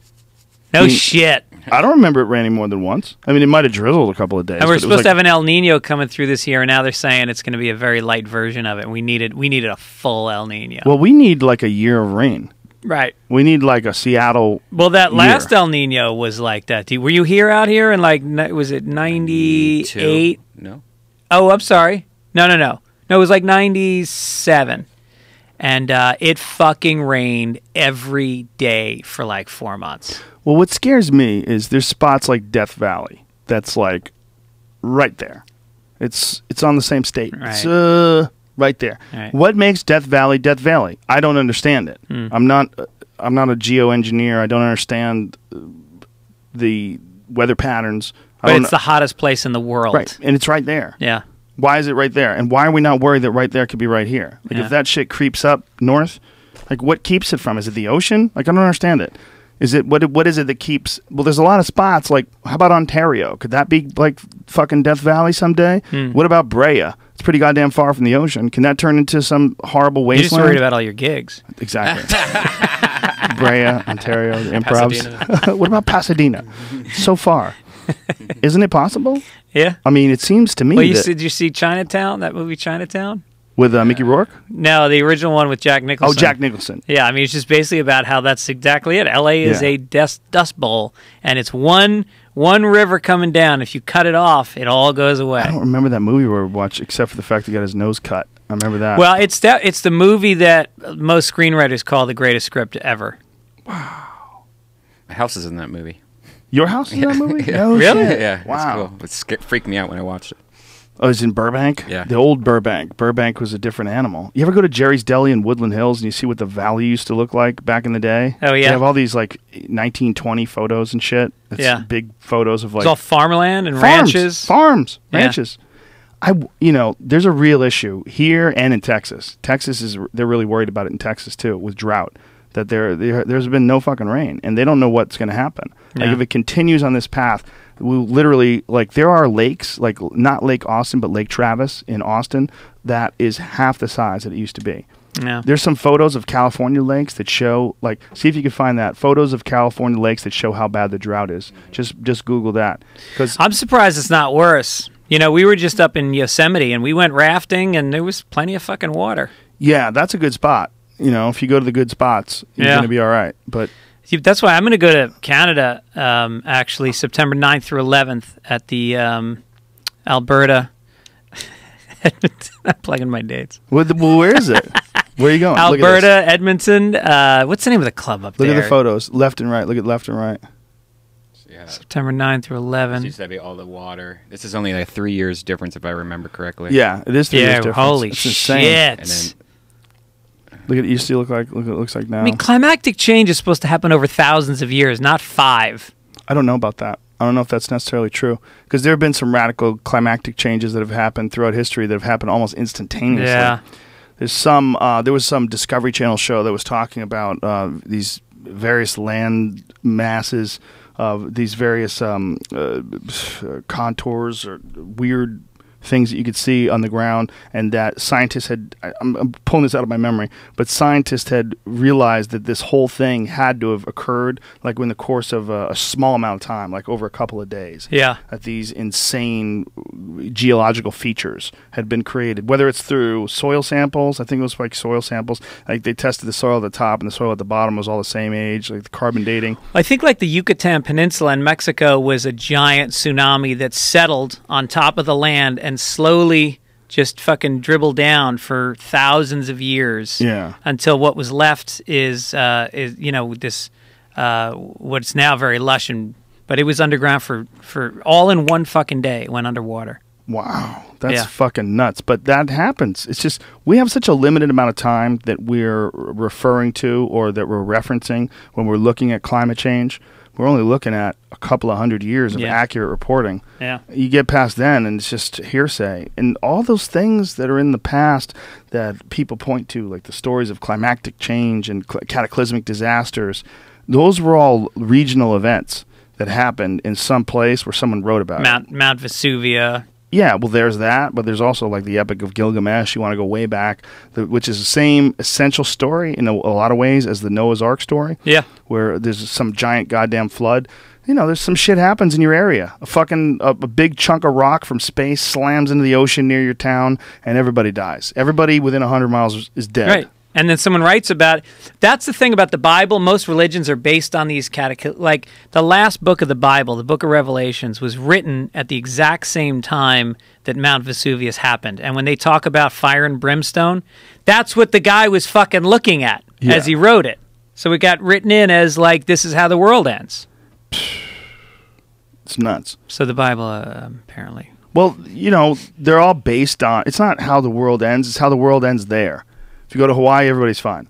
You know what I'm saying? It's like everybody reports on how fucked it is where they are. Yeah. But it's supposed to, because you're not supposed to stay. Like, we get totally married to the idea of one geographic location. But if anybody's paying any attention to fucking history, what we know about North America is that 10,000 years ago, half of it was under a mile-high sheet of ice. There was no Wisconsin.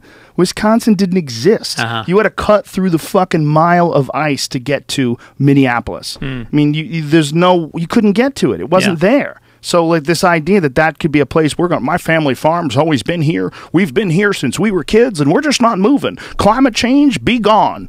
You know, so you're talking about like when we were a nomadic civilization and just moved to where the weather was right. That's what people did. Yeah. I mean, that's what people have always done, and they did it because we didn't have we have this ridiculous ego now that we can kind of live in any climate. We'll fix it. I got air conditioning. We got our water coming in. Don't worry, I'm not worried about the hot. You know, like we have this idea that you could be in a totally inhospitable place and you could fix it with technology. And we're right for the most part, but if that technology fails, I had a guy on yesterday, Mike Baker, who's a guy from the CIA. He was the director of operations for the CIA. Now he hosts a show on the Travel Channel. He's talking about how easy it is to break the fucking power grid. and that's what people should be worried about. There's not that much power. I mean, there's not that much difficulty shutting down a grid, and there's only like a couple of grids that control the entire country. And if one of those goes down, it takes a long fucking time to come back up. It's happened before, just in the last couple of years. Power grids go down and people are out for days. Yeah, and it could be longer. If something bad happens to a power grid, they could be water down supply, for a long time. Power grid.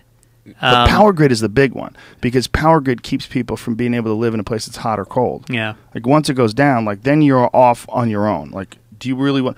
Oh, that's what I wanted to bring up. There's something I put up. Josh McDermott from The Walking Dead pulled this up and he tweeted it to me, and it's on my Twitter. I retweeted it. The craziest fucking story about a guy who lived in Maine. Okay, and when he was 20 years old, he disappeared and he went into live into the woods. Never spoke a word to anyone. Never interacted with people. Said hi once to a guy that he found jogging. That's all, or hiking. And lived off the land. Stole from people. They called him the hermit of whatever the fuck he was. Did you find it? Yeah, I'm just pull that shit up. Yeah, so it's like in a small town in Maine, he lived in the woods behind it. Exactly. He lived in the woods and stole from people for 20 years, 20 plus years. It's a crazy Would he steal just food? Batteries, food, clothes, everything he had stolen. And people from this town, he would have been a mystery because no one knew if he was real or not. Wow. So he had been a guy like he'd steal people's candy. Like there was a guy who remembered that when he was 10 years old, someone stole all of his Halloween candy. And he couldn't believe it. And people would think you're crazy. Like he would steal your propane tanks and he would replace them with an empty tank. And people would be like, what the fuck? I had a full propane tank. He would steal your grill. He had like a grill out there. And he lived in a tent. And he lived in a tent for 27 years. In Maine. Imagine those fucking winters. He's 47 years old now. Wow. He hasn't talked to anybody. And this is the only interaction that he's ever had with people. He's never been sick a day in his life. You think he'll do time? Oh, yeah, he'll do time. But it's all misdemeanor charges. Yeah, but it's 1,000 of them. They got to prove them all. Yeah. He's got all the stuff. It's all he has. Right. I mean, he's going to do time. Yeah. It's how much time I think is he they going should to do. give the guy a break. He's mentally ill. Fuck him. Lock him up. What, do you want him out there fucking robbing your house? But I love the myth. It's candy? Like Bigfoot. It's like there's a rumor that there's a guy that lives in the woods. I mean, how great is that to be a kid in that town? What's incredible that it turned out to be real. That's all these people had thought this for so long, and everyone was like, no, that's nuts. I think every town should have one guy who hides and steals shit from you, just to keep you honest. Make sure you're locking your gate at night. Yeah, but this is ridiculous because this guy had tools. He had break-in tools. Yeah. He would get into people's houses and their alarms would go off, and he knew like how to get out of there just in time. Yeah. And so when their alarm would go off, he would fucking bail. I could see that as being not the A story in a feature film, but like the B story. Yeah. Like this is the guy that has to come out of his shell to try to save humanity because he finds something the government's doing in the woods. No one's believing that guy. He's crazy. Yeah. You know, he stole my kid's Halloween candy. Right. Meanwhile, he's out there and he's like, I'm telling you, they're plotting something really badly. I haven't talked to people in 27 years. Yeah. I live in a tent. Never been to a doctor. He never meets the got sick. local kid. The kid hits a baseball over the fence and stumbles into him, and they strike a relationship. Yeah. And only he understands the man. This guy got busted by a game warden. There was a game warden who knew he was doing this, and so they set up this silent alarm. The alarm went off, and then this game warden showed up with a flashlight and a gun and blinded him with the flashlight and pointed the gun at him and said, "Get on the ground." And then they caught him. This guy was like, for all these years, he was a myth. I just can't imagine getting through those winters in Maine. Unbelievable. Unbelievable. It doesn't get any colder than that. It's it's wet cold. Yeah. It's about as miserable as you can get on Earth without being in Alaska, I guess, like northern Alaska. Because it's on the ocean. It's on the northern Atlantic. I bet he stole something like maybe a dog house, or he made some kind of house. No. He lived in a tent. Wow. He stole the tent, but he lived in a tent. He stole everything he had except his glasses. He had the same glasses that he wore in high school. It's incredible. I mean, the guy was like, he had a high school yearbook. He's wearing these glasses, and then he's like, you know what? I don't like people. Fuck this. Hey. He never saw the internet. He's never gotten an email. He's never watched a television show. He hasn't seen anything in 27 years. What do you do Read all books. day? Guy read books. Oh, he stole books and read them? Yeah, loved books. Like Tom Clancy books, stole people's books. Had a stack of books. Yeah. What if he broke his glasses? It's hard to steal glasses. God, yeah. It'd be like that Twilight Zone episode. Yeah, that's with Burgess Meredith. Yeah. Crazy story, though, man. Wow. Because, you know, you hear about stuff like that, and you're always like, that's bullshit. There's no guys living 27 fucking years in the woods in Maine. But yes, there was. Yeah. Yes, there was. And we got to find out why. There's a reason why he left and went into the woods. Mental illness, I would imagine. Did you read Into the Wild? Yes. It's kind of like that. There was like something that drove, and it wasn't like an event that made that guy. He wasn't traumatized. You know, I think his parents had divorced and he took it hard, but basically he just had a spirit that needed to be away from man. He couldn't handle man. But he didn't like it when he was out there. That's the thing that they talked about it a little bit in the movie. You know, he was like, all this beauty doesn't mean anything if there's no one to share it with. I think that was the quote. But what I didn't like about the movie is the movie altered the book. In the book, the reality of how the guy died, the reality of how he died is he got injured and then he starved to death. Yeah. And in the book, there was one version of it. And in the movie, they tried to make it that he ate some poisonous plant, that he fucked up and ate the wrong plant and died. No, I remember in the book they did mention that as a possibility. They didn't say ultimately that's what it was. I think they were pretty sure that he starved to death. Yeah. Yeah. It's not easy to get food, man. Right. It's not easy. It's the idea of living off the land is ridiculous. Well, I think he had planned on getting out before winter set in and he missed the window. And so he got stuck out there. Well, he was only a few miles from people, too. Oh, no shit. Yeah. I mean, look, that area, like you're in Alaska. Alaska is incredibly remote, but I don't believe he was more than like 5 or 10 miles away from civilization. Shit. I think poor fucking guy. There was people that could have helped him that were right there. I wonder if there's a tourist spot where the bus was that he was living in. Wasn't he like had a van or a bus or something? It was like a school bus. Didn't he find it out there or something and move into it or something? It was like a broken down bus.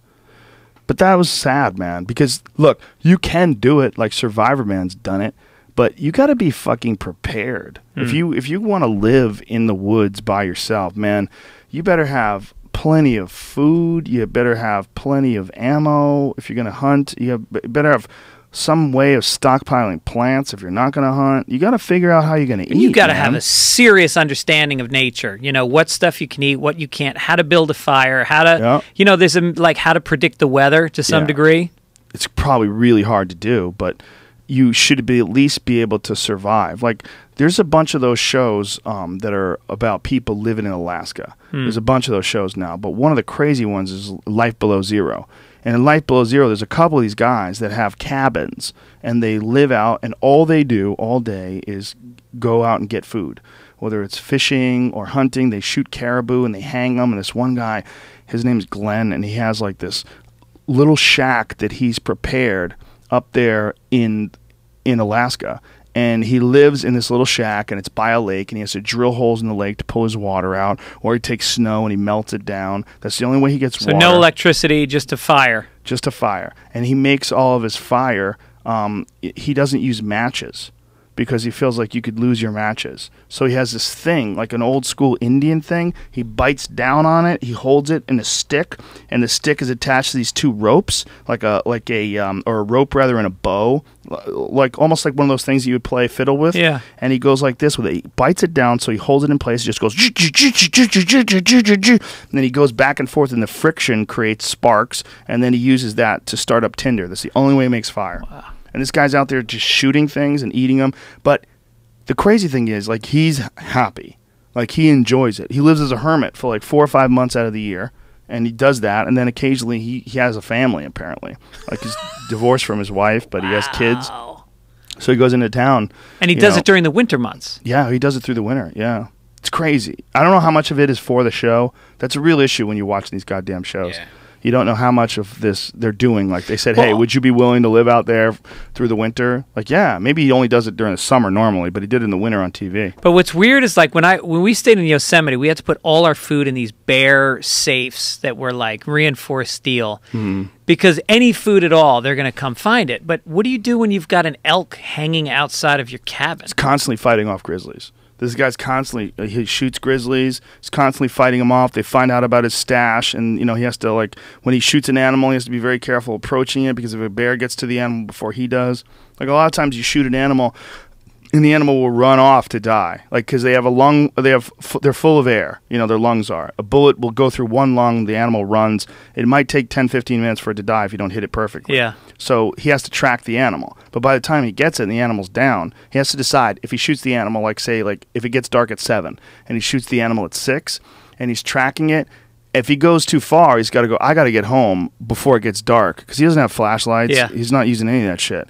Okay, I got to leave this animal there. So then he has to go out first light. So he goes out in the morning to find the animal, and sometimes something's found it already, like nocturnal animals. So he might get to his carcass of all of his meat. This is what he needs. He shot this animal, but there's a wolf on it, or there's bears on it, or something along those lines. I mean, it's serious shit. Wow. But that excitement about being out there like that for this guy is like this giant charge. Yeah. That's what he loves to do. He doesn't want to deal with taxes. He doesn't want to deal with jobs. He doesn't want to deal with bosses. He's just got this little shack that he built himself, and he can sell skins. So like he can trap animals like lynx and, you know, all these different animals and sell their skins and make money. So that's where he gets his money from. And then from that money, he'll buy like bullets and guns and things along those lines. And everything else, he's just living off the land. So he lives off the land like for months and months at a time with no contact with Doesn't people. speak to another human being for 4 months. Well, he's doing it now because he's talking to cameramen, obviously, and producers, I'm sure. I mean, I'm sure there's people there that are kind of directing. That must be weird for him because clearly he doesn't want to be around people. And when you got a camera crew around you around the clock, you got no space at all. Yeah, I don't know. I mean, maybe it's only during the day, and then they have specific times where they film, like they need to get some nighttime content, or they need to get some content of him. Like they've got different ones. There's a couple of different guys, and one guy's he's a hunting guide. His name's Eric, and he's a hunting guide. So he takes people hunting, and then when he's not doing that, then he has his own spot. But he has a generator, and he has actual electricity, and he drives around in 4x4s, those little, those little things, those Polaris things. Yeah. That's how in snowmobiles. Actually, snowmobiles is really the way he does it. And that's how he gets around. He uses a snowmobile to travel through the woods and check his trap lines and stuff. So he's like step up from this guy. Like he has a generator, has power, a little bit more technological. But, you go all the way back to that guy, and he's not even using matches. These fucking guys, they're loving it. That's what's crazy. It's like the challenge and the thrill of life changes because they're tuned in. That's what they always talk about. Like when you're out here, it's so exciting because you're tuned in to nature. Like they're hunting all these different animals, and some of them they're hunting for furs, and some which I don't like. When I see people hunting shit for furs, I'm always like, man, that's kind of fucked up. But when I watch these guys do it, it doesn't bother me. It doesn't bother me that they're shooting these animals only for their furs because, like, this guy doesn't have any other way to get money. Yeah. I mean, this is what he's chosen to do, and there's a reason why. I mean, they try to keep the populations of a lot of these animals in check, and so they need people like this to do that. But it's just such a weird way of life to watch, and I always watch and go, could I do that? That's why these shows are so popular. These Alaska shows are huge, and they keep making a million of them. But I could say on the slightest scale of this, when I go camping, I feel so good. I come back refreshed. I feel like I'm connecting with my family like I never do. There's no cell phones. We're talking. We're doing projects like lighting a fire, cooking some food, putting the tents up, going for a hike. And you think, I always bring a book or some games. I never get to that shit. Your day is full. Yeah. It's a relaxing but invigorating way to spend your time. It's weird. Yeah. But I think people need trees. I think like being around that stuff, like walking on dirt and being around trees, we don't need it obviously, but I think there's a certain energy that you get from that environment that's refreshing. It feels good. Yeah. Every religion talks about all the answers are in nature. You read Whitman and Thoreau. It's all about go to Walden Pond, just get off the grid, and that's the only way you can live. Yeah. And it's like, even if it means taking a hike every other day, just get out in nature. All the answers are there. You ponder the cycles. You see a flower dying, and you think about, there's some horse shit that's going to make this grow. And you see a bird feeding something. Like, you just see how life really works on a base level. And I think it kind of gets you in sync. Yeah, I think what we're doing by creating cities is awesome. I mean, we're stockpiling food. It makes it easy to get around your car. It's nice to be able to visit your friends. You just drive across town. Hey, what's up, everybody? And everybody fucking, it's green light means go. Red light means stop. It's all good. We've got a nice system. But I think we're missing out on a lot of shit, man. I think we're missing out on a lot of the feeling that you get from just being a person. I think that's one of the reasons why we're so detached from the actions that we're doing as far as like polluting, as far as like dumping plastic into the ocean. We're so detached from it because in cities, we're only seeing this human-created stuff. But when you see like a beer can... You see a beer can in a parking lot. Say if you're walking through a parking lot and see a smashed Budweiser can, it doesn't really freak you out. But when you see a Budweiser can in the woods, it's a real bummer, man. Yeah. It's a real bummer, I've seen people throw cigarettes out like on a parking lot, and it's gross, but it seems normal. But I saw a dude once throw a cigarette out in the woods, and I go, pick that up, man. What the fuck are you doing? We're out here in the woods. It's beautiful out here. And you just lit your cigarette, threw it on the ground, stepped on it. Fuck you. Well, and that's what the ocean is. It's forever been a dumping ground. I mean, did you hear about the trash continent that disappeared? Disappeared? It disappeared. What do you mean it disappeared? Somebody just told me yesterday that the thing that's been floating out in the ocean that's the size of Australia is no longer there. I don't think it's that big. It's pretty big. I think it's like Texas size, but it's the Pacific Garbage Patch is what they call it. Gone. Disappeared? Really? Yep. Wow, I didn't hear that. And, when you think about, like, it's just too easy to dump shit into the 99% missing. Oh, my God. 99% missing. It's reached the food chain. Oh, God. Yeah. Ocean patches mysteriously disappearing. What the fuck? There was a guy who I had on who was a seasteader. He's got this idea of, we're running out of time. But we were talking about this 19-year-old kid who figured out a way to pull plastic out of the ocean, use some sort of a large machine. And he's done it on a small-scale basis. Skateboards out of it? No. We talked about that. All right. I think the last time you were here. Okay. Some guy down in Mexico, right? Right, He's doing that? No, this was a guy who figured out how to clean up the Pacific Garbage Patch and reuse that plastic. Oh, yeah? Yeah, on a small scale. They've shown it like... what's that called? Proof of concept on a small scale. Yeah. So it's a matter of implementing it on a large scale. But if it's all fucking sinking into the ocean, that's not good. It's like that Gulf oil spell. Like, where to go? Not good. Just gone. But the reality is of that, the ocean is so fucking big. If you do cap it eventually, everything will recover. It's obviously not good. But the reality is oil leaks from the ground for the ocean floor also. Yeah. I mean, it does it all the time. Like throughout the California coast, you could find natural oil that is leaked out of the bottom of the ocean, like the ocean floor. The same way we can go in and get it with a pipe, it can actually come through in some spots. Yeah. So the ocean is not worried about that amount of... It's fucked up and gross. And for the people that live in that area, disgusting, awful, evil, all the above. But the whole ocean, it's like, come on. You know what the worst was is when the Soviet Union went down, they got all these classified documents came out about the nuclear program. For like 40 years, they were taking raw nuclear waste and just dropping it in the Sea of Japan. Just take it out, throw it overboard. Motherfucker. And we're eating sushi. Well, that's how the Somali pirates started, you know? Yeah. The Somali pirates, before they called themselves Somali pirates, they called themselves the Volunteer Coast Guard of Somalia. And the reason why they started doing this, they started going out and capturing European boats that were dumping toxic waste off the coast, killing off all their fish. Oh, so yeah? they would hold them for ransom. And then they realized, you know what, we get a lot more than this than we do doing fishing. Yeah. So fuck fishing. Let's just become kidnappers. Right. So they became kidnappers and started making millions of dollars. Give a man a fish, he'll eat for a day, but take a bunch of people hostage, that's a fucking month's worth of money. Hey now! This podcast was brought to you by DraftKings. Was it? Is that what you call it? Yep. What's the URL? DraftKings.com. No. There's a URL like you add something in there. Code word Rogan. Okay. Is that it? Yeah. I never get these things correct. Okay. DraftKings.com. Enter in the code word Rogan for free entry now at DraftKings.com. Get on that fantasy football train and make yourself some money. I can't believe you can really make money, but you can. You get your piece of $5 million during kickoff week at DraftKings.com. Use the code word Rogan, and you can try it for free. Enter for free. give it a shot, you fucks. And Greg Fitzsimmons, what's your website? GregFitzsimmons.com, FitzDog.com. My new 1 hour special from Comedy Central is now on Hulu for free. Good Life Lord. on Stage. Check that out.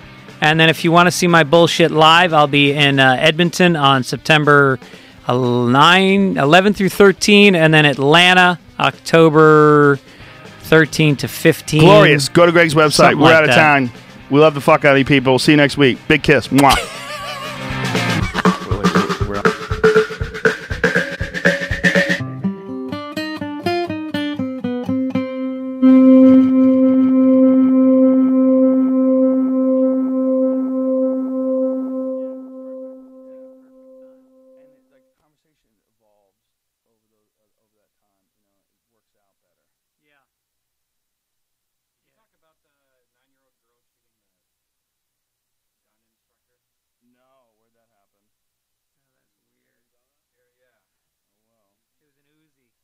On purpose she did it? No. She was getting at a gun range, and they're training her how to shoot an Uzi, and they took one in the head. Yeah, got two out of her hand. They have video of it. Oh, but God. It stops right when Oh, yeah? Is he dead? Oh, yeah. But then, what's crazy, I was going to bring it up, but I thought you said talked about it yesterday, and you know. But they were like, oh, yeah, it's completely legal. It's actually the shooting age is 8. Oh, my God. Not only that, but they're marketing to kids like crazy. Yeah. That's like they have like whole magazines for kids and guns. Yeah, and it's all put out by the NRA. 8. That's beautiful. That Uzi, I even fucking shot it. I've shot one gun once, and it was like a little. What is it? A 22? Is that those little tiny ones?